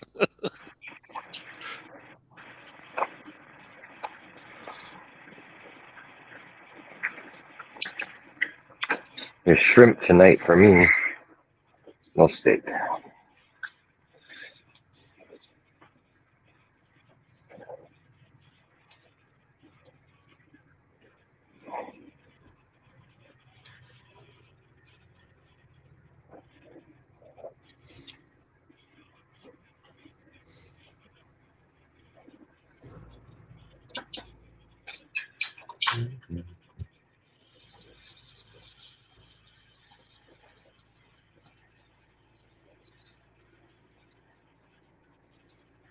Dr. Ginger Hamster, the bone. Absolutely, man. Bone is the best part. Hop on, hamster.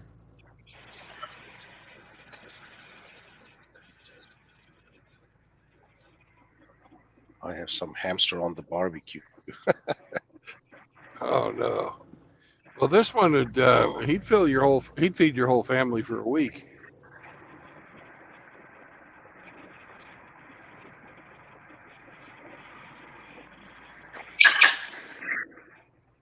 Oh, meeting. Yes. I think he's in a meeting or something, I suspect. Oh, he has a lot of those. Poor hamster. Yeah. Yeah, more administrators than actual work to be done. And people should read this book. I tell them there are a couple of books I say to everybody to read. One is The True Believer and by Eric Hoffer. And if you ignore the fact that this was written before the World War, I don't remember one or two. I think it was before World War II. You would think it's written about today. And the other is by the title of Bureaucracy by von Mises. And if you read this book, you will see, oh, yeah, that's exactly how the offices and administrators and bureaucracy operates. This is just fascinating stuff because the more things seem to have changed, the more same they remain. And it's exactly applicable today as they were 50, 70, or 100 years ago. It's so fascinating stuff that people wrote all this stuff that is happening today, almost getting close to a century ago. It's so fascinating.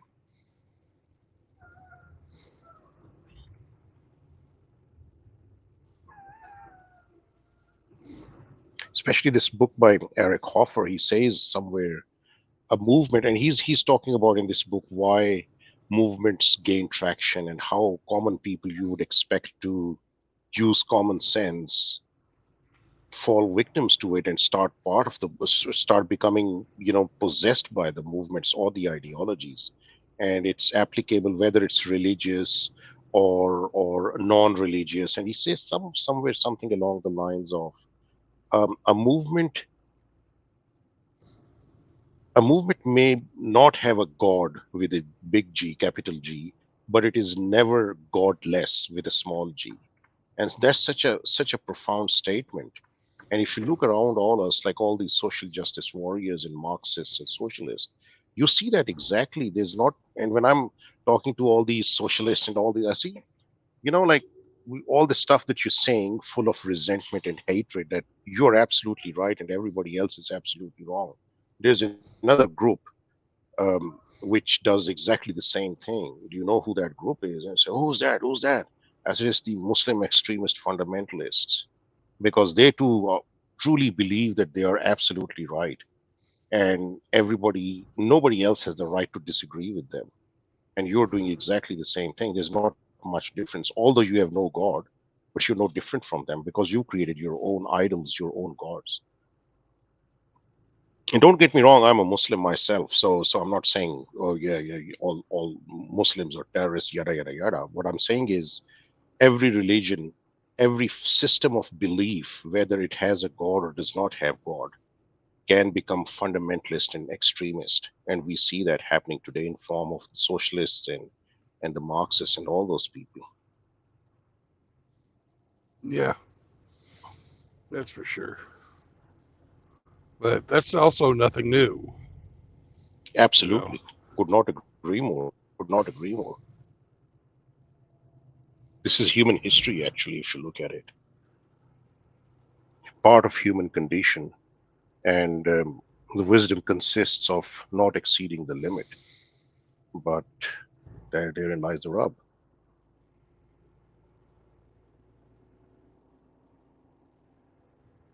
I think I was say talking to someone, and they said, "Oh, this thing with Ukraine, this is really bad." And I said, if you think Ukraine was bad, how about what's happening now in Israel versus Hamas? I think now we are really close to World War III. If you think Ukraine was just the start of it, like we are really truly living in an insane world. It's just so we are just like hairbreadth away from World War III, which can and probably will go nuclear at some point in time.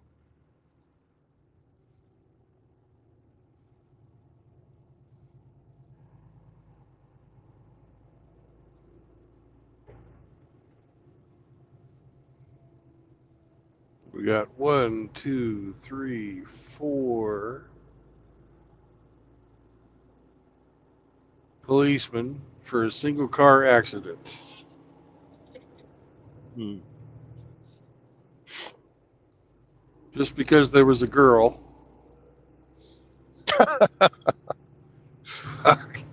Which goes back to my earlier point.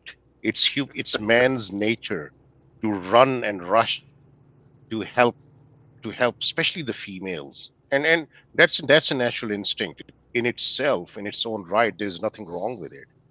But when you use that instinct to destroy men by playing that instinct, then it becomes wrong, which is what's been happening in the West for good over 50 to 70 years now. And it see that what truly baffles me is this. I was listening to this chat by this guy who's a professor, Nicholas Eberstadt, and he's this. I think this chat is titled on YouTube as "The Depopulation Bomb." And what he's talking about is there are 7 million men who are eligible to work, but are not even looking for work.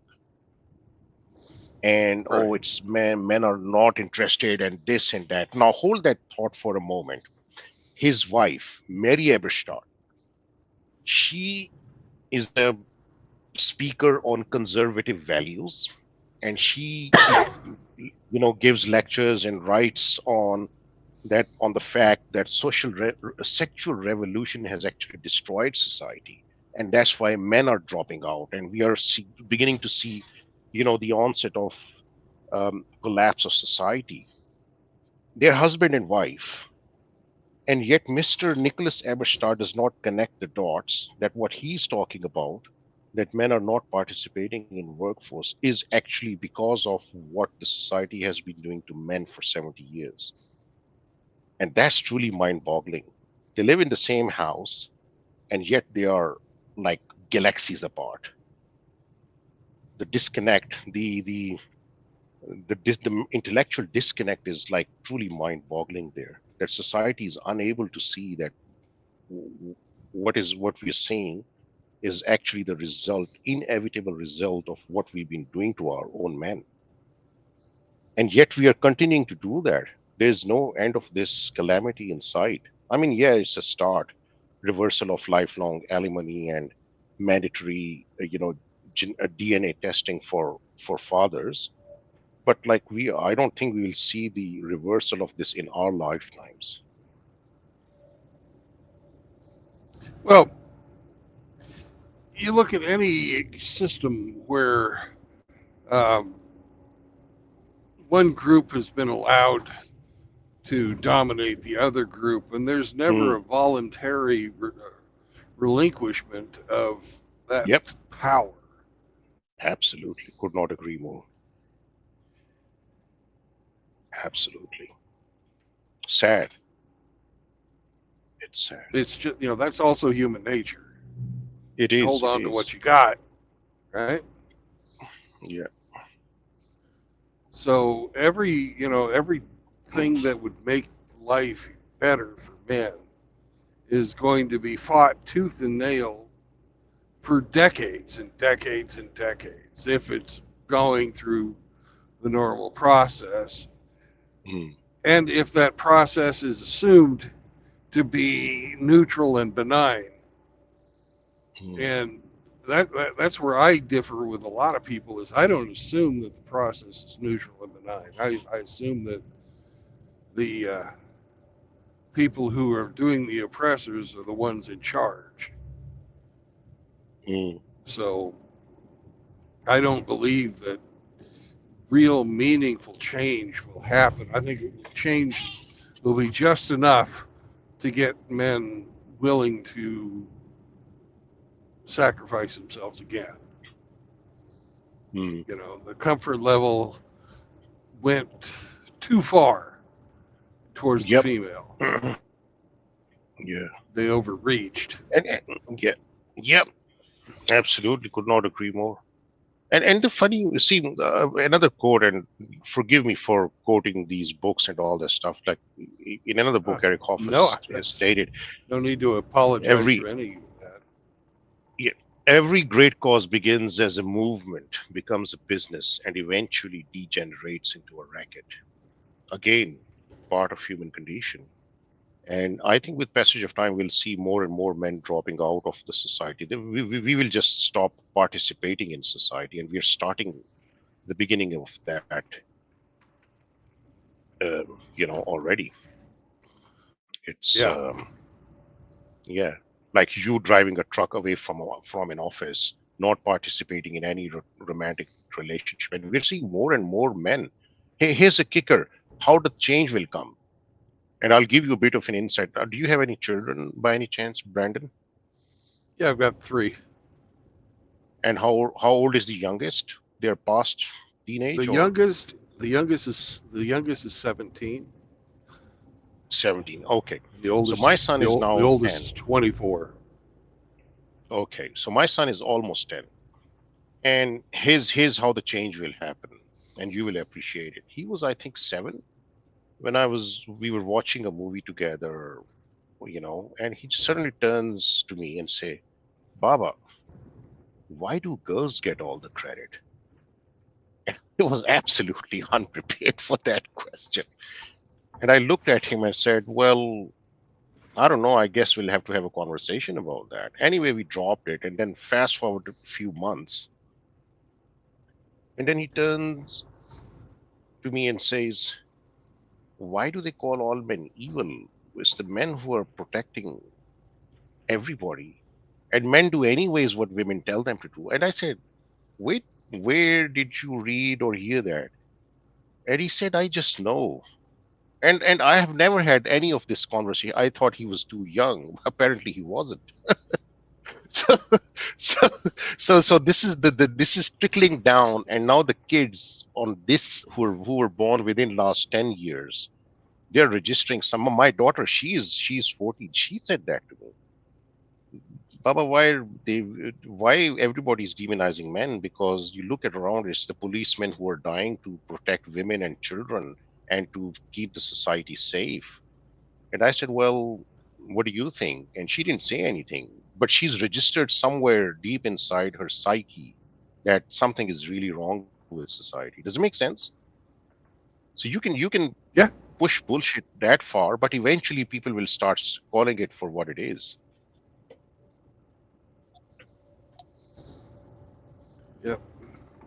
I have one daughter who had those epiphanies, but neither my son nor my youngest daughter understand. Yeah, I think it's yeah.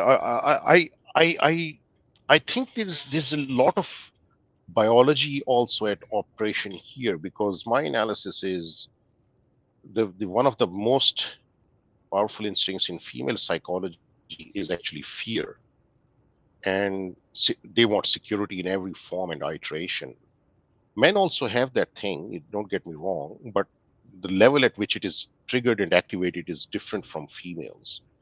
And because I'm just like almost just under 6 foot tall and I'm a big and well built guy, I actually avoid going in an aisle if there's a woman just by herself, because I know there's a chance she might feel intimidated just by my physical existence.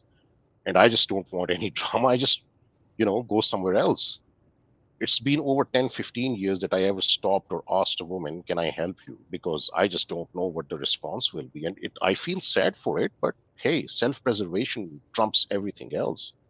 I don't care. I need to preserve myself, my own existence. I don't want any legal drama or police calling and shooting tasers at me. So, no thanks, but no thanks. And that fear that you're talking about is also a situationally dependent thing. Because if you were Mm. good looking or extremely well dressed like a wealthy person, that fear wouldn't exist.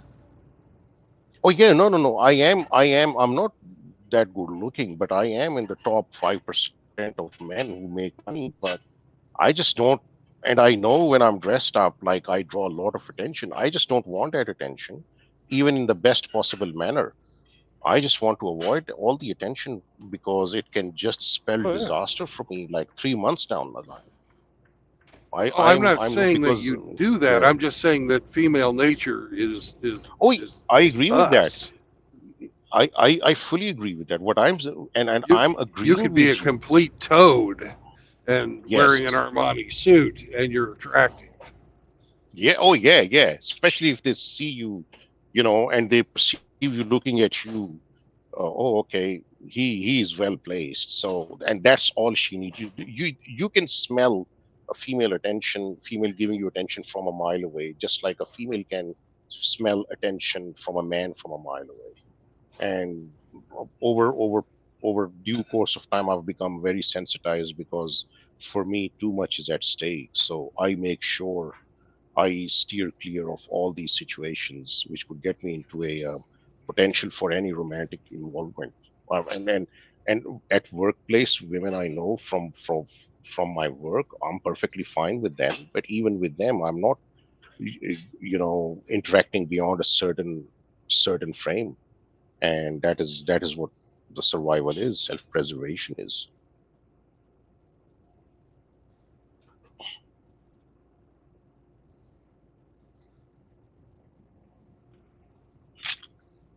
Yeah, I don't interact with women at all except in professional matter. If I've got to interact with a clerk or something, it's just here's my number or my load number that I'm picking up or dropping off, or Hmm. I'll have a cup of coffee and a bag of pork rinds, please. Stuff like that. I Yeah, yeah, never absolutely. socially interact with any females that are outside of my family. Yep, absolutely. Absolutely, could not agree more. This is exactly, and I also explain to men what I'm saying is you don't have to be an obnoxious asshole who's discourteous to do that. You can do that with a good sense of judgment and proportion. Stay reserved, talk business, be nice, be courteous, indulge in all those, you know, the basic pleasantries. But if you tread beyond that line, then that is when you start asking for trouble. And more men are actually beginning to understand that. So,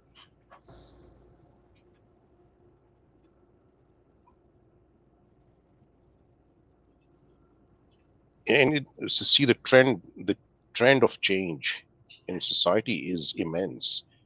if you and I were saying this about 20 years ago, like most people would call us lunatics, not anymore. Well, It's a out younger there. me It's there wouldn't have, now. a younger me wouldn't have believed it. Yeah, absolutely. And I was, still thinking I was going to have the fairy tale. Don't we all? And we were fine with it, except that it's Yeah. not fine anymore. And 10 years after, if I'd have said it to my 20-year ago self, 10 years after that, Mm, you wouldn't believe yourself. Yeah, then the harsh reality came up and slapped me in the face. yeah. Sad but true, as they say. And then I'm so stupid. I went and got married again. Yeah, yeah. But if you stopped after second time, that's a good outcome, and you're still Yeah. alive. You made it to the. You still made it that thus far. And I know men who've been through this twice, and then they are still wanting female companionship. Wow, Jesus, man, why would you do that third time? I mean, first is a mistake. Second, you probably thought, oh, not going to happen again. But the third time, like you should see the pattern. Oh, yeah. Well, the second time I lied to myself and I got myself a Yeah, trophy wife and told yeah. myself I Oh, deserved it. But guess what? oh, that can happen. Yeah, yeah.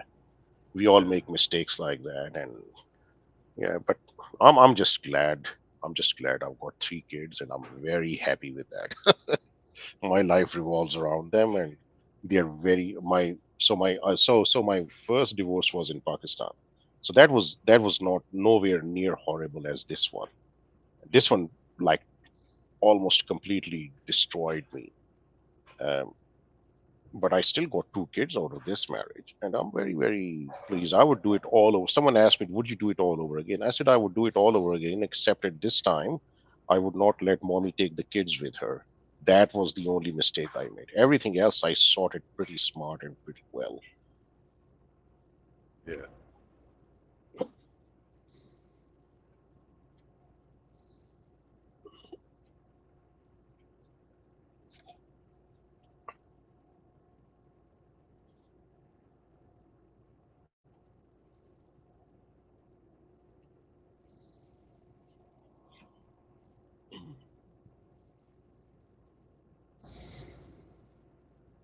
How long you're from your destination or your next pit stop or truck stop? Oh, But I'm going to have to stop for the night in about an hour. about an Uh, there's hour, a okay. there's a required number of hours we can Oh not yeah. With exceed. with Australia Yeah. too. Yeah, in Australia also you can't drive beyond this certain number of hours. Yeah. We've got those regulations here as well. Yeah, you got a nice cabin behind your in your mover. Yeah, oh, I do. beautiful, I do. man, beautiful, I live in beautiful. here. The Oh only thing man, that's lacking is a toilet. If I had a toilet and yeah, shower in here, I would yeah, never have to go home. yep. I hear you. So where would you pull up in some sort of a station where they do have showers and toilets, and then sleep in your? Yes. Fantastic. That's what happens in There's Australia. a chain of those truck stops that I Fantastic. go to. Makes That, Yep. I shop there enough that I get free showers and they all. Mm-hmm. Yeah. We've got The a only lot of problem with those those these stations. places, Uh huh. Uh huh. I was just going to say, the only problem with truck stop is the food. Yeah. You know? Yeah, they're not the So cleanest toilets. But yeah, here also a lot of stations would advertise free showers for truckers. I love that in a way because it means we recognize what the truckers are doing, which is they are doing stuff to maintain the society. If you stopped hauling your load, the cities would collapse in next 1 week. And we saw that happen in Yeah. COVID when everything was shut down. Yeah. We came close to it. Yeah. So, oh, good, good. Yeah. So look, I have to pop out. I've got this gentleman who comes to do the cleaning, so I have to attend to that. So, do you want me to pop out? It would be maybe a couple of hours, and I'll probably pop out. And if I get a chance, then I'll join you guys back. And is that all right? Great Yeah. chat, If man. not, I'll Thank be you. on tomorrow. Yeah. I'm on Oh, every okay. day. All right. Oh, fantastic, fantastic. So I'll catch up with you guys. Great chat. Thank you for having me. It was fantastic. All right. See Bye you bye. today, later, evening, or maybe tomorrow, whenever. Take Yep. care. Bye. Bye. Bye bye. Hello, Brandon.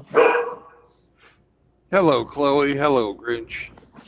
Well, I've been doing some studying on the new admiral in charge of the Navy. And what have you discovered, sir? She has a Distinguished Service Medal, a Navy Distinguished Service Medal, Defense Superior Service Medal with 1 bronze oak leaf, Legion of Merit with 4 gold award stars, Meritorious Service with Silver Award Star, Navy Marine Corps Commendation with 3 award stars, Navy and Marine Corps Achievement with Award Star, Joint Meritorious Award with 2 oak clusters, Navy Unit Commendation, Navy Meritorious Commendation with 3 bronze service stars, Navy E-Ribbon with 3 Battle E devices. Okay. So she has been to battle. I didn't think you needed that to get the Battle E device. You just had to prove that your ship was prepared for it. Oh. I guess So they've changed it since I was in. the service ribbon replaced the E patch previously sewn on the right sleeve of enlisted naval uniforms. Awarded for battle efficiency, sighted ships and units. Hmm. It doesn't say Okay. anything about combat. Okay. They've changed it. You used to get that for fucking your gunnery rate under fire. She has a National Defense Service Medal with Service Star, That's nothing. That's a participation trophy. Armed Forces Expeditionary Medal, That means you were in the area, but doesn't mean you shot anything. Global War on Terrorism Expeditionary Medal, Bullshit. Yep. Global War on Terrorism Service Medal, Bullshit. Korea Defense Service Medal, Ate Navy some Sea fucking Service kimchi. Deployment Ribbon. Went to fucking sea. Okay. I even have that. Navy Marine Corps Overseas Service Ribbon, Went and had fucking Special some foreign beer. Operations Service Ribbon, Played Gator Freighters and fucking operators. Order of the National Security Merit, Republic of Korea, and Navy Okay. Rifle Marksmanship Ribbon. Okay, so she can shoot. As well as a sailor should be expected to. So let's see here. She was a division officer, a navigator, operations officer, chief of staff for a destroyer squadron, executive officer on the USS Stout, which is a destroyer DDG 55, the assistant service operations officer on the George Washington Strike Group. She commanded a Admiral Staff. Yeah. She commanded the USS Ross, DDG 71. Okay, she comes out of destroyers. And That's a good Destroyer thing. Squadron 21 embarked on the John C. Stennis. She served as commander of Pacific Partnership, embarked on the U.S. Navy ship Mercy. Okay. She Not necessarily any combat going on there. She commanded the U.S. Naval Reserve Center, Central Point, Oregon. Whoop-de-fucking-do. Aide to the Vice Chief of Naval Operations, Atlantic Fleet. Okay, she's connected. Okay. 4th Battalion Officer at the United States Naval Academy. Division Chief, connected. Joint Concept Development and Experimentation on the Joint Staff. Okay, so she probably came up with the Zumwalt destroyers. Deputy Director of International Engagement and Executive Assistant to N3, N5 on the Navy staff. Military Assistant to the Secretary of Navy. Since promotion to flag rank, Franchetti has held appointments as Commander, United States Naval Forces Korea, Carrier Strike Group 9, Carrier Strike Group 15, Chief of Staff, Joint Chiefs, J5, Strategy, Plans, and Policy, Commander, United States 6th Fleet, Naval Striking and Support Forces NATO, Deputy Commander, Naval Forces Europe, Deputy Commander, Naval Forces Africa, Joint Force Maritime Component Commander. As during her time as commander of the U.S. 6th Fleet based in Italy, Franchetti oversaw the first ever use of Tomahawk missiles launched by a Virginia-class submarine. They were fired from the Warner. Into Syria. Yeah. But no return fire. Okay. So that's a command. That's a combat command right there. Well, she wasn't in command of the sub. She was the commander of the whole 6th Fleet. Yeah, doesn't matter. It's still a combat command. But she wasn't on the sub. Doesn't matter. Okay.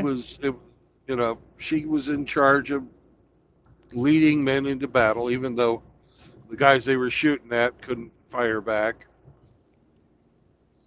Let's see here.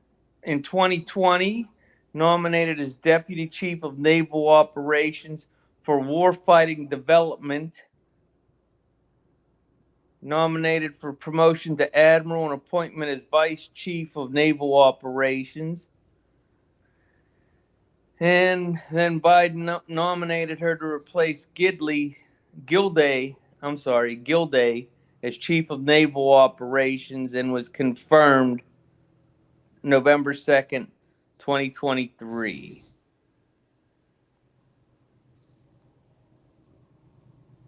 She went to the University of Phoenix and Northwestern University and the U.S. War College. And how old is she? 1964. She's 18 months older than me, so she's almost 60. Okay. She didn't fight in the first Gulf War. No. She was also in during Somalia and didn't fight then. No.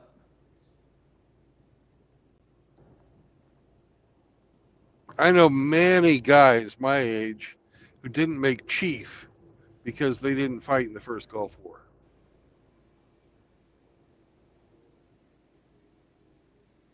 So all my friends are enlisted. Yeah. I know plenty of guys, they didn't make chief because they didn't have that combat decoration.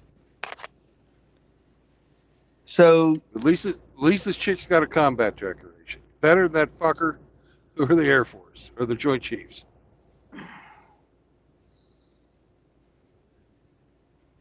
Yeah, it Was must she have in been any really rough danger? No. being in Italy and telling the sub to launch the missile, Yeah. huh? Well, they did I'm it. They sorry. did it on her. I know they did it on her order. You know, what's the difference between that and the Marine Corps equivalent calling an order in from thousands away? It's no different. No, there's no difference, but the odds It's are that a division commander in the Marine Corps with 30 years experience plus experience has been to combat more than once. yeah, I would say so. If you went in 1985, 2 years after I went in, let's see, he would have probably been a captain, so he would have probably been a company commander with 7 years in the first Gulf War. 10 years later, he probably would have been a lieutenant colonel in charge of a battalion right after 9/11.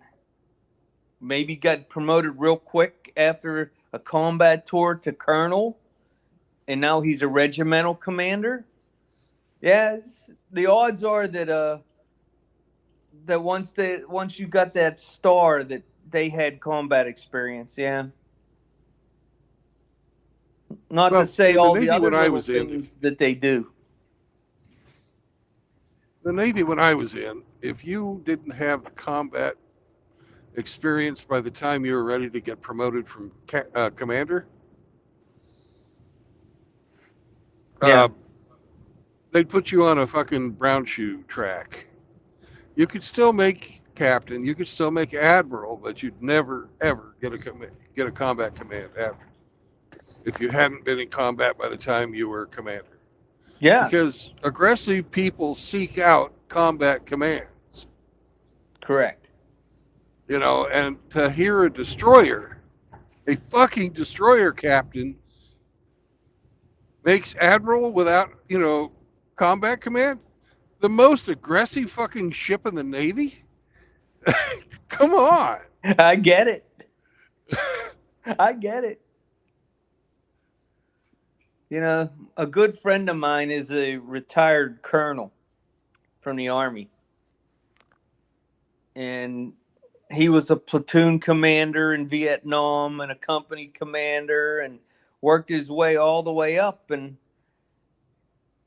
once he hit the 30-year mark and was about ready to get his star, he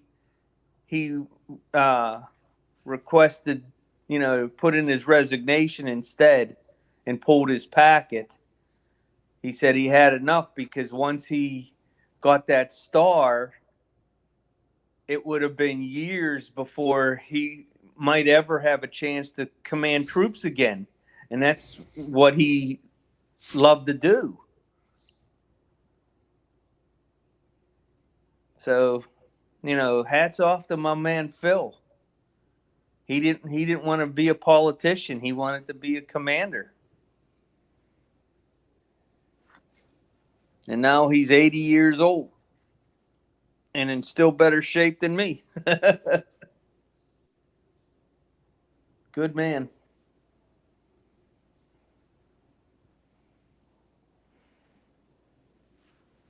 Yeah, I don't get it. Woman in charge of the Coast Guard now. The commandant of the Coast Guard. Oh, gives me a headache.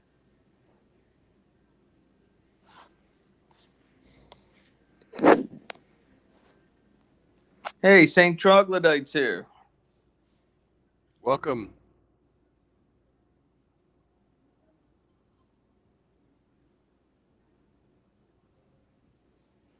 That's a very good point, Seraphim. Diversity higher. Women in war, like the 1.5 million Ukrainian females in Poland right now.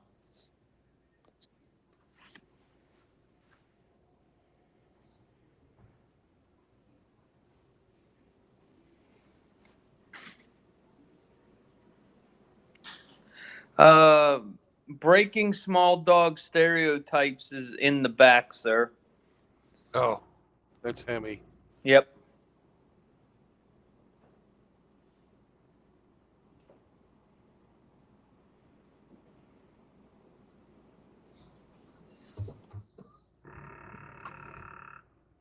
Welcome, Hello. brothers. Hello. Hello. Hello, hello, hello. Hello.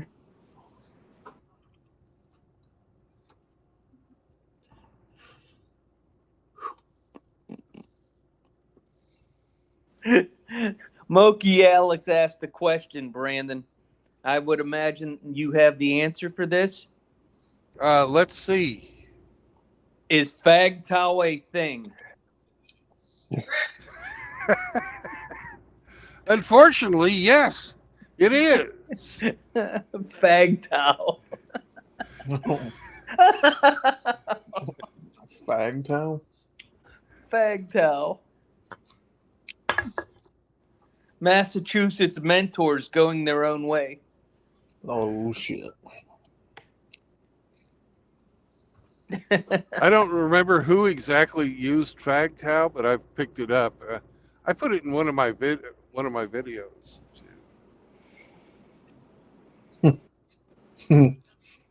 Wow. Fagtown. It's flaming assholes going their own way. That's funny.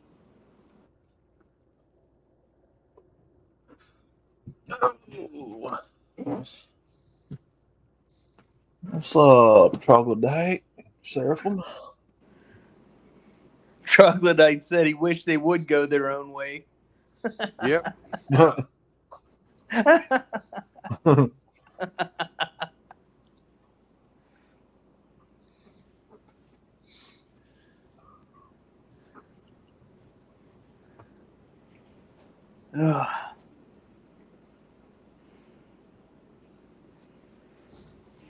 My goodness. Hey, Hemi, can you do a little navigating for me?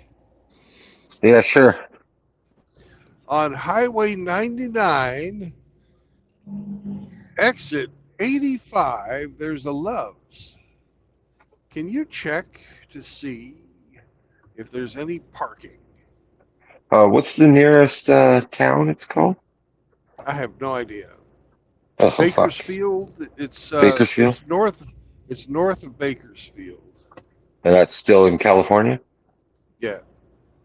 Okay. Baker Street. Jerry Rafferty. Good song. Oh, that Main Street. Is it Baker Street or Main Street? Baker Street. Yeah. That's a good song.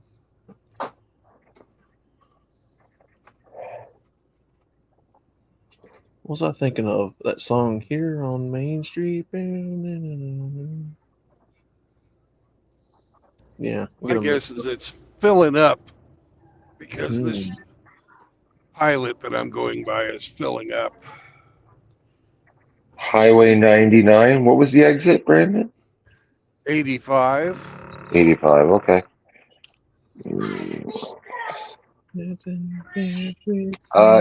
It was posted 4 hours ago as many, so there's no recent update. Yeah. There's nothing more recent than 4 hours ago. Okay. I'm driving past a pilot right now and it's filling up. So looks like I'm staying at the pilot tonight.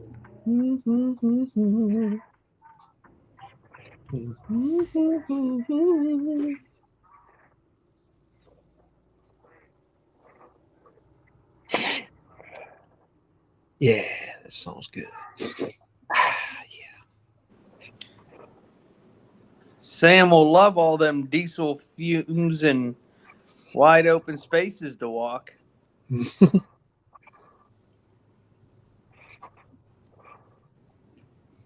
Cause you're crying. You're crying now.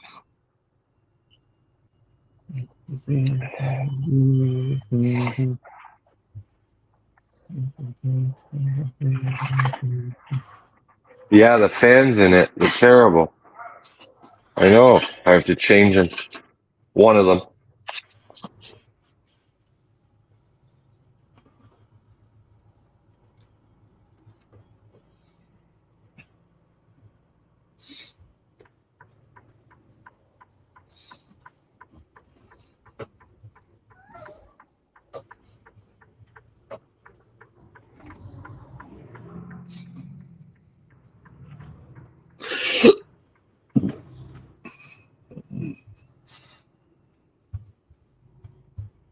Is your friend?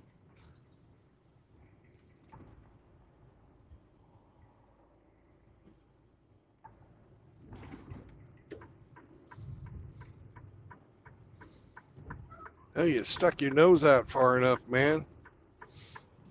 Hmm. You know, the stopping is back there a bit there, Jose. He doesn't speak English. Yeah, stop sign means stop in any language that I know of.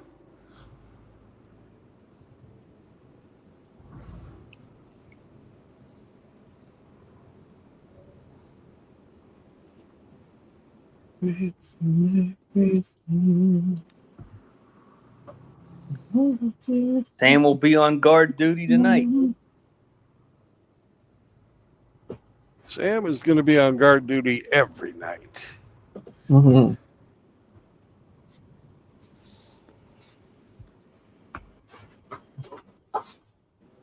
Did you get your beware of dog sign?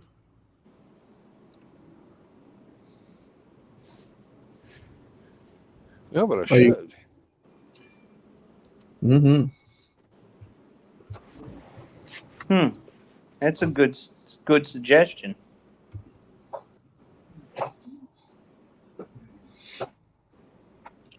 Or do you want it to be like more of just a surprise thing if somebody messes with you? No, Mm-hmm. no.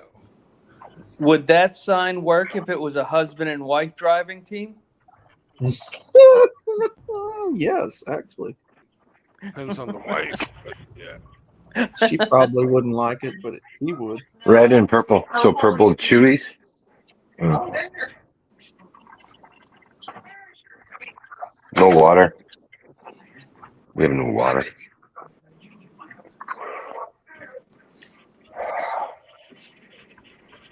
I never noticed. Do you have the super chat, Brandon? We're totally out of water. No, I don't, and Yeah, well, I I'm will, not going to get one. Well, when you do, I'm going to make a I will donation never come be. to the puppy I will fund. never be. I will never be monetized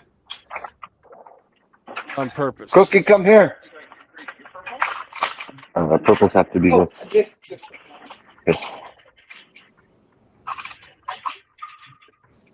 There's like one left. Put it in. Yeah.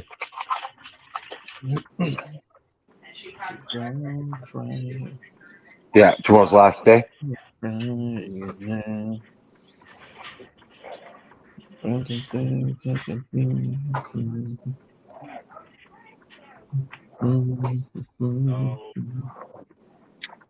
Here, hold on. You gotta take a small sip to take these. Because we have no water. I have to spread it around to everybody. Okay. Take a small sip and gobble them down. Thank you, sir. All right. Hold on. Take a small sip and whoop, and take these down. Okay. I gotta give everybody water, so don't take too much. Okay. And then go. John. Capri. Thought you were doing shots of Crown. Take a small sip. Take that one. And that one.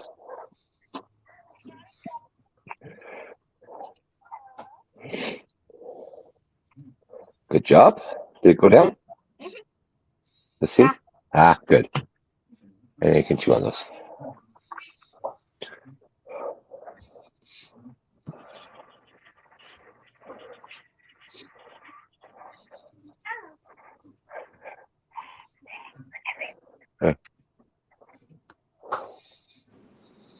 I can do it.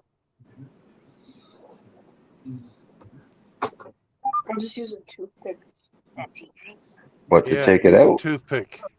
Use a toothpick. I like that shirt, Brandon. Oh, there he Toothpick. is. Hi, Sam. Yeah, good boy. He is. Oh, right there, the whole time, just trying to let me. Sammy. So, Good boy. Sammy, you want to help me? Remember, no marriage, no cohabitation, and no kids. But you can have a puppy. Peppy. Yeah. Peppy. Yeah, Awesome. he's a good boy. He's a good boy.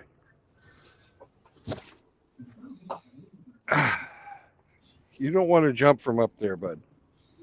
All right. Peace out, brothers, and I will catch you on the flip side. Good night, Brandon. Peace. We'll be starting again in 10 hours because I want to get the fuck out of California. Nice.